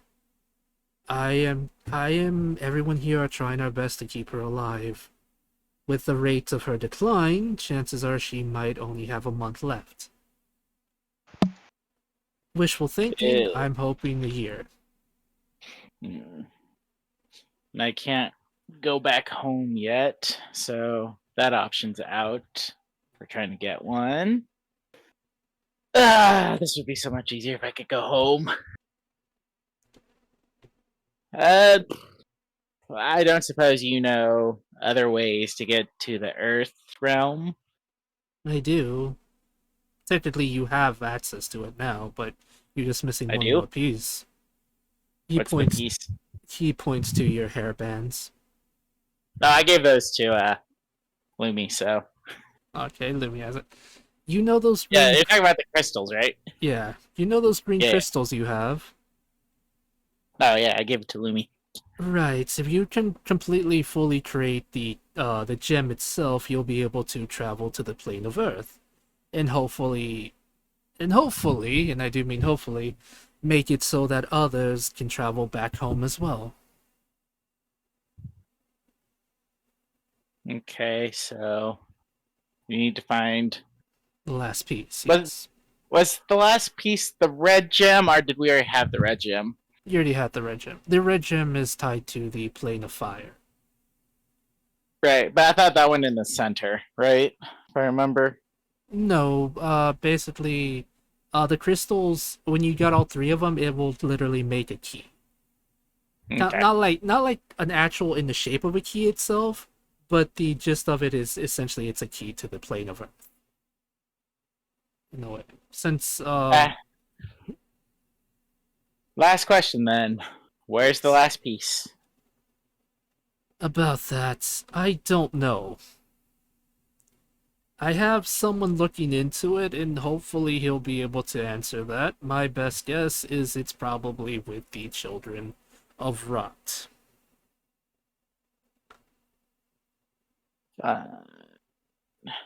Mune, if I can give you a bit of advice. Hmm. You and your companions aren't ready to go to the plane of Earth yet. There's some supplies you will need to have if you do go there. However, if things do get really, really dire, I can make a small portal to take you there and you'll be able to get the item real quickly. The only problem is you and your friends may die. The plane of Earth is a very dangerous area. Without the proper equipment, chances are you'll either get attacked by a creature, get enslaved by the population, or worst of all, suffocate because there is no air in certain pockets there. Well, if it comes to that kind of deal, I think I can handle it on my own. Very well. Those are your options. I want to make sure Umbra gets a chance at life as much as you do. She at least deserves that. If it's within my power, I will give her the best life I can. Yeah, she deserves a life like when I had. Yes. That's when he'll like. That's when Mean will like just kind of get up and just start walking out. Mune. Hmm. Enjoy yourself for now. Enjoy your time with Umbra. I promise I'm working on stuff in the background to help you all.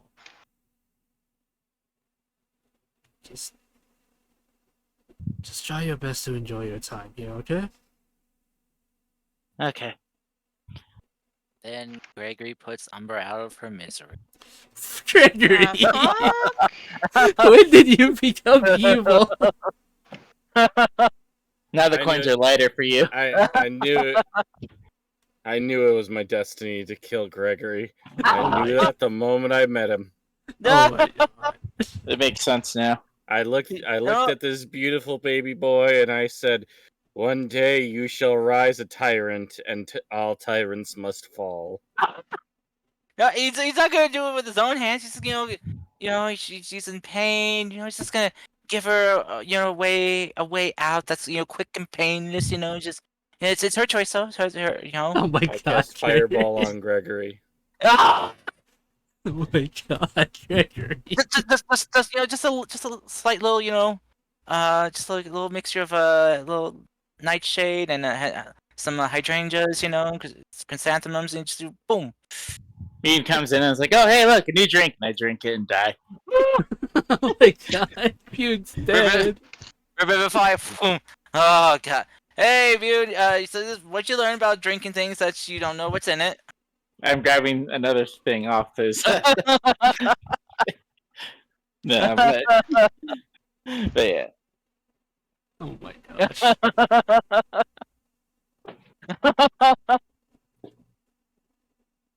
Okay. The Yeah. nos. Alright. Can I just say a bit of an aside, quick? Mm-hmm. Sure.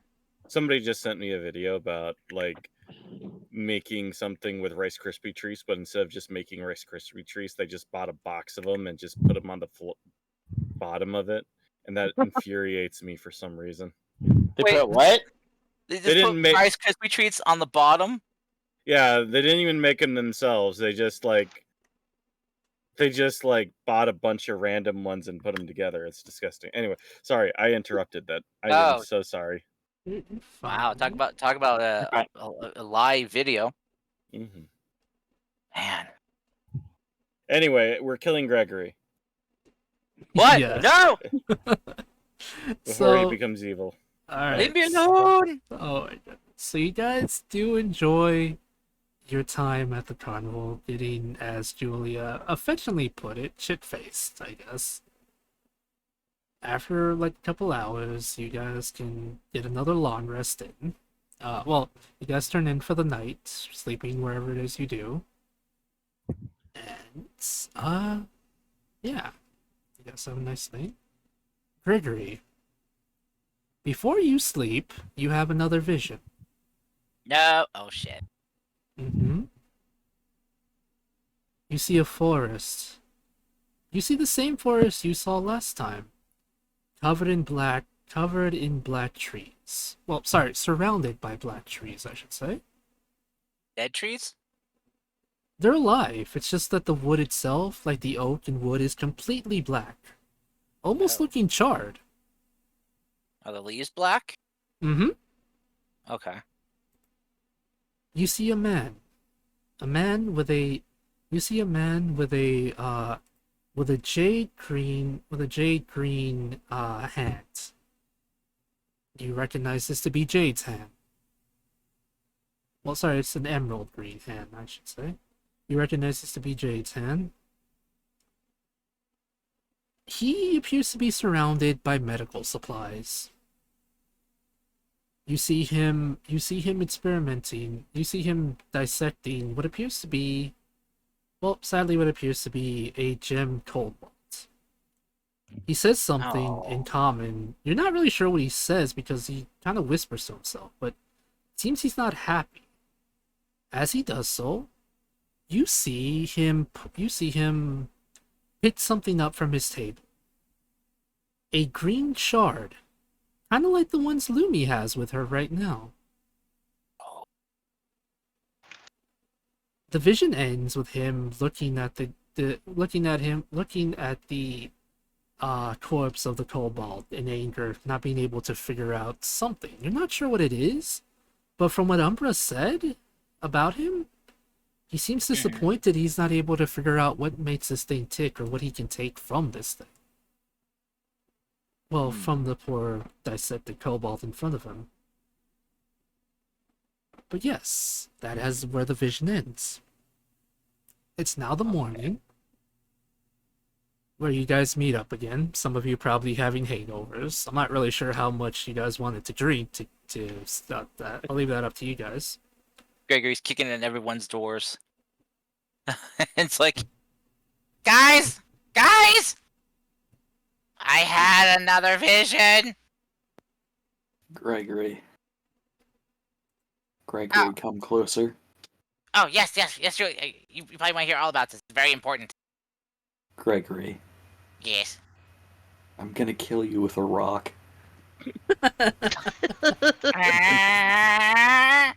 Runs away.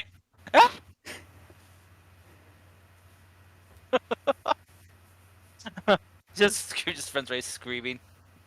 Just screaming, I have a vision though! Lumi will cast silence in the whole room. So they can continue sleeping. And it hurts.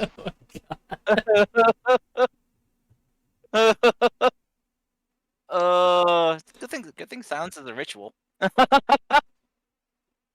Nash doesn't even make it a ritual, she just pops it. She It just is straight so up uses the spell. Yeah, it's sword compared to the headache of hearing Gregory scream. Oh my god. Oh my so I cast suggestion. Guy. Oh my god.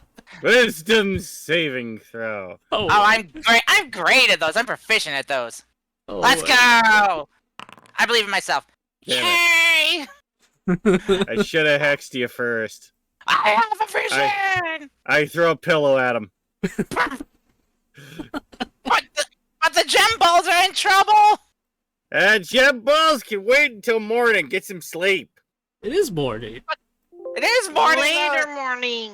Okay, see, this is why you shouldn't drink. Do you see I- that sun? You Yes? know my mom. Now, wait until that sun is pointing in that direction, and I point to where it would be at sunset. That's when you wake us up. It's All sunset. day? It's not all day. Ah! By the way, we were drinking, right? Yes, you were drinking all of last night, yes. I didn't get I was gone. Can I do a constitution check? Yes, if you want to. Feel free With to do so. disadvantage because I want to be drunk? Yes, you can. I just give up. I'm drunk. I just keep drinking until I'm drunker and shit. Gregory's gonna give you his concoction to solve all hangovers. His hot brown morning potion. I don't want your hot brown dew water. Get out of here. Do water. You will drink it, and you will feel better, and we are gonna go save some poor helpless gembolds who are being, well, dissected by a madman. Is a madman awake or is he asleep? Awake, I think. Well, then he's stupid. He should get some sleep. This is important. I'm gonna go brew up some hot brown morning potion for all of you. You're going to drink it. I casted silence, by the Are way. you just renaming coffee? It's only 20 feet. You can't hear me, Julia has Lumi. stumbled out into the hallway. Alright, Lumi sleeps. Losers. I Okay. cast Unseen Servant.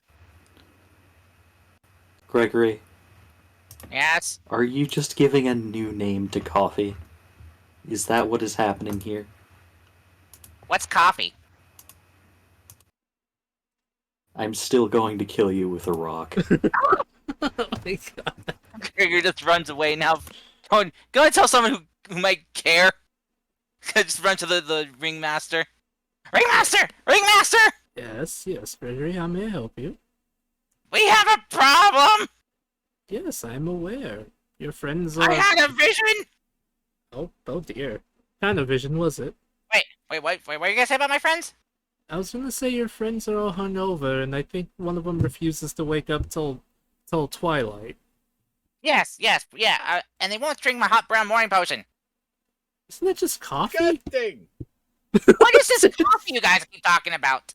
Turtle in the background. I just said that out loud because I just imagined that Gregory is calling it by the most disgusting name she's ever heard. Yes, it kinda is actually. Well, Gregory, coffee is a type of liquid that people drink to give them energy. It's filled with caffeine. Many people drink different forms of it. Some drink it with sweeteners. Others just drink it straight from the tap, which is just more of a stronger flavor. It's not for everyone, I will be honest. Others enjoy it more than some. And if you're a real man, you chew the beans up yourself. Oh my god, please don't chew the coffee beans straight from the cow. Is this air quote coffee made from these weird brown like hard bean like things? Yes, I'm actually kind of. Oh my god! Someone stole my idea for hot brown morning potion! You're in it. I'm giving the dumbest name ever! Coffee! Table, can I ask you a dumb question? Yes, you can. What's up, bud? Can we go with the idea that gnomes created coffee? Am I making a reference to that Legends and Lattes book that I think you would enjoy every second of? Yes. Yeah, yes, you can. Yes, you can say Seriously, the though? gnomes created it. Seriously though, Fable, if Mhm. you ever find the book Legends and Lattes, give it a read. It is straight up your alley. You'll love it. All right, I will. Thank you. Gregory, I hate to tell you, my good man, but coffee's been around for a while, and I believe your companion Yoon is literally a barista. They know more about this stuff than they do. I'm surprised they haven't What? mentioned that yet. This is preposterous! How have I never heard of this coffee? I mean, why would you name it something like this? It's got cough in it! Who wants to drink coughs? I'm not the one who invented it, so I don't really know. Besides, It sounds like a dumb gnome invention. Coffee. I'm pretty sure the Aside. gnomes did it. Yes. Who wants to drink something that's called hot brown water? Gregory Hot is brown morning potion, thank you very much. And it was a construction name. I didn't really come up with a name for it yet. All I can think of is the Cards Against Humanity card Hot Brown Piss, alright? Oh my god, Julia. Oh my god, Julia. No, that was me out of character. I know. But still, oh my god. But anyway, on to more important things. That lives are in danger. Oh dear. Julia stumbles into the background drinking a prairie oyster. Okay. Alright, Mm. people are dying. Yes. This is genuinely important. So remember that guy I told you about, the one who took the Dragonborn Jade's arm and sewed it onto himself to replace his own human arm? Yes. I remember the guy, yeah. Yeah. Well, apparently he's abducted some of the Gembles and I was trying to figure out what can take from them to enhance himself. He's in some type of black forest. Like the trees bark was all black, the leaves were all black. It like terrible looking place. Ringleader, does this ring a bell with you? Not necessarily. It does sound like a black forest, however, I will be honest. It can be anywhere here. It could be on this continent, could be in a different one. Hell, it could be in the Emerald Dream itself, or maybe even in the Ghostlands. Could it be in maybe the the opposite side of the Fey Court area? The darker side. If you're suggesting it's in the Unseelie Courts, it is possible. However, I'm pretty sure that the Archfays there would not take kindly to somebody experimenting on their people. Could it? Well, what about the mirror of the Fey Wilds entirely? The shadow place. Yes, it's. I mean, technically, Gregory, the Ghostlands is everything is dead there. You said the tree is still. Wait, describe the tree to me real quick. Okay, okay, so there are trees. They kind of look like I don't know, like oak trees, spruce trees. And well, they were black was all bark, wasn't brown or other shades. It's kind of like shades of black, you know, some lighter, some darker. And the leaves were all. I thought the trees were dead, but no, the branches were full of leaves, all black though. Oh dear. Just, I'll be really honest, it doesn't ring any bells. As soon as he says that, something does happen. Something. Bell rings. Well, yes, a bell quite literally rings. And, well, no, a bell doesn't ring. However, I did kind of set this up before, and I can finally bring this up. Druz, the strongman of the carnival, pops in the tent. He says, "Boss, we have." Oh, hey, Julia, Gregory, what are you guys doing here? Well, I'm kind of still coming to terms that a gnome stole my idea for hot brown morning potion. He kind of like looks I am at you. suffering. He kind of like looks at both of you and then back to Ringleader. It's just like he shrugs. It's like, oh, right. Important thing. I think I know where the last piece of the crystal is. It's in some forest just outside of just off the plains of near the sorry. Oh, holy shit! That's right. I forgot something. That guy has it. Oh, well, shit. I guess that means this is also tied to you guys. I know where he is actually. Gregory jumps this guy, grabs onto his collar. Okay, short stuff. Calm down. I can. Gregory We can. just goes limp. Just hanging on. Okay. As you hang on to Druz, he just looks at Julia like. It like looks to Julia without saying anything, just points to him and a gesture that's just. Is this normal? Do I have to do something? What? Like he doesn't know how to handle you right now, Gregory. Good. Okay. Right. This is Gregory. It is Greg. He just says, right, I know where he is. I can take you guys there. I need if what you're saying is true, Gregory, we need to if what you're saying is true, I can get you there real quick. However, I need everyone to gather.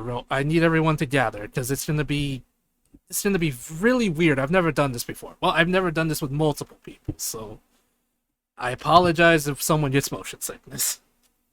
Gregory just dangles by this guy's clothing with one hand as he fishes out from his belt a potion bottle and holds it up and just kind of like pulls out the cork with his teeth as it kind of steams and smokes. Can I force feed this to all my friends? My hot brown morning potion will wake them all up. Isn't that just coffee? You know what? Fine. Just point me to where your friends are. You know what? Records the bottle. I think I'm just gonna get up and pretend I'm sober, just so I never have to hear Gregory say those words again in that order. Okay. Well, the ringleader will say, "Well, Gregory, you go gather up your friends. Druz will be your guide this time. Good luck to you. I hope you're able to wake up your friends with your strange concoction. Druz, please watch over them. Especially him. He looks like he needs it right now. He's Gregory like, pop. yeah. Gregory will let go and just uncork the bottle again. Take a swig. His eyes just get all dilated. Let's go. Okay, he'll follow you. He'll look at Julia real quick and be like, "You coming? Or do you want me to bring them to you?" You know what? I don't get paid enough for this. He'll just follow you, Gregory. Speedy Gonzalez runs off. Meow. Yeah. Julia, if you stay still or you follow them, the ringleader will just say, I'm happy you have your soul back, Julia. I wish you the best of luck. Thank you. You're going to need it. Okay, so before we end today's session, you got Truz will be chasing after Gregory, kind of without really saying anything because I know Lumi doesn't want to wake up. He kind of like says, "All right, everyone gather around. Where's the cat?" Lumi's probably still asleep right now. He'll go Gregory to tries to drag the cat out. Yeah. How many times have I heard myself say, "Where's the cat?" I feel like every cat owner has said that multiple times, in fact, because cats are really silly like that. It's Walk made it into her. really it's made it really interesting now that Casper's met the bunnies. How's he handling them? Pretty decent for the most part. Just the main issue is that Casper is really playful, and we have to make sure that he doesn't bring that energy because he could accidentally hurt them. Probably. Yeah. Or he might get kicked in the head by a bunny.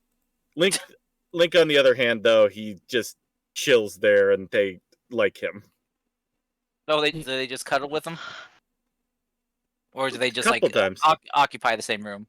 They like hop over him, and even like they groom each other.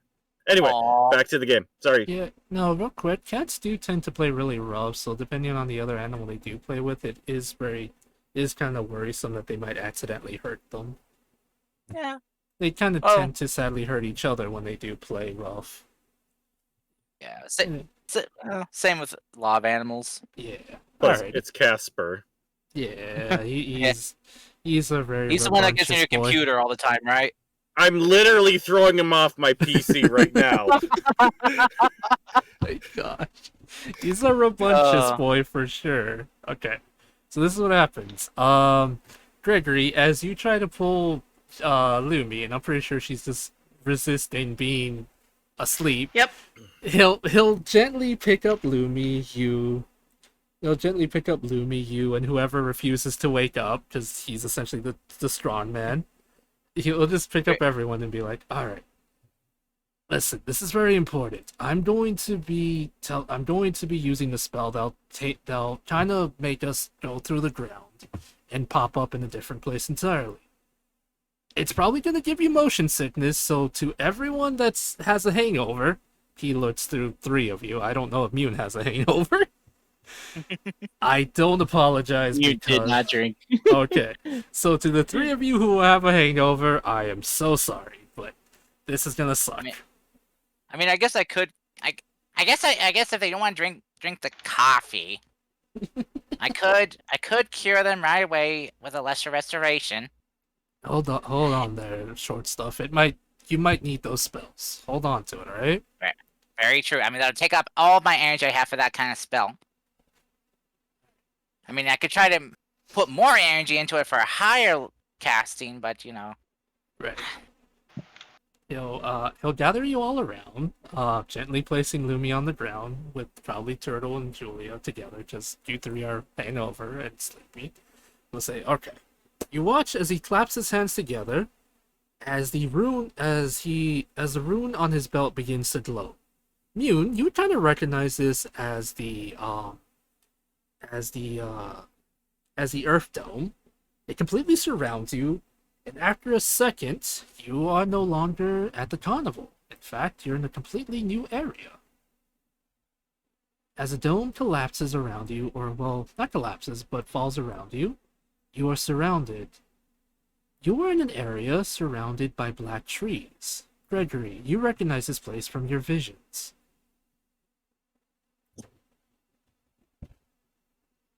Wow, how did you? No, okay. Gregory's like, this is it. This is the place in my vision. Hey, what was that? Earth rune magic you did? Yes, it's kind of like the spell you will learn later as a druid. It's tree writing, but more through the earth. It's high level earth magic. You'll be able to master it in time. I normally move myself through it by when I have to get from place to place, but this is a bit of an emergency. I'm just glad none of you are feeling sick. Well, let's do the three of them. Sicker than than before. I wish for death, and that's all that I want right now. Fuck my entire life. Lumi's just sleeping. You got And you say that word, series of words in that order again, I swear to every single god in this universe that you will pay in blood. Oh my hot brown coffee. Ugh. Alright, I cast Searing Smite. We'll end today's session with Gregory with Gregory running away from a searing smite. I'm wasting spell slots on you. Oh my god, please stop wasting. I got hot brown morning potions on you. If you would stop saying that. And I'm legit wasting these spell slots, just to let you know. Okay, okay. Okay, we'll end today's session here then. Just holding the concentration as you're just running with your weapon all searing. Oh my God. God damn. Druz just face bombs and says, "Oh my god, you guys are supposed to be heroes. What the hell is going on?" You chose poorly. I have chosen poorly, yes, and we'll end today's session there. Thank you all for coming. I need to look for someone to raid, because I was just... You guys are probably gonna enter a boss fight, and you're wasting spells trying to beat up Gregory. I hope you know that. I saw Palm Lobo just went live. Let's see. Oh my, Oh my goodness. On. Oh my goodness gracious. Oh, if you got a friend on, go for them. Yee. Alright, well, apparently... Oh yeah, make sure you ever take a long rest. Well, I mean, they did take a long rest, but then everyone used the freaking spells, so I don't know what to say. Just pick off that spell slot. You're welcome. Count for my silence earlier. Mm-hmm. Oh yeah, that's right. Go. I didn't do. Wait, no, I did. Unseen servant suggestion. Okay, it all adds up. Oh my Okay. god, no. Alright, everyone, just want to say thank you all for coming. I hope you all enjoyed. I know I did. Next week we might have a very big story moment for those of you that are really excited, so hopefully everyone can make it. If not, then well, we'll just play it by ear, see what happens. But yeah, for sure we have a game. Unless something happens, I'll let you know ahead of time. If not, hopefully everyone can make it. However, I don't know what to do since some of you have hangovers, and I'm kind of wondering if that should actually be disadvantage. But I don't want to be that rude. We'll see what happens, since no one wants to drink the coffee like that. I will Gregory drink the keeps saying. coffee if Gregory calls it by its actual word, and not something that sounds like he's feeding us sewer water. He Hey, did don't at blame the me. end. Blame the Dragon Prince. He did call it that at the end, but then you threatened him with a freaking steering spike. I just imagine that Gregory eventually will just open Lumi's mouth and pour it in there. Oh my god. Alright. Yeah. Bye everybody. Oh, sweet Jesus. Alrighty.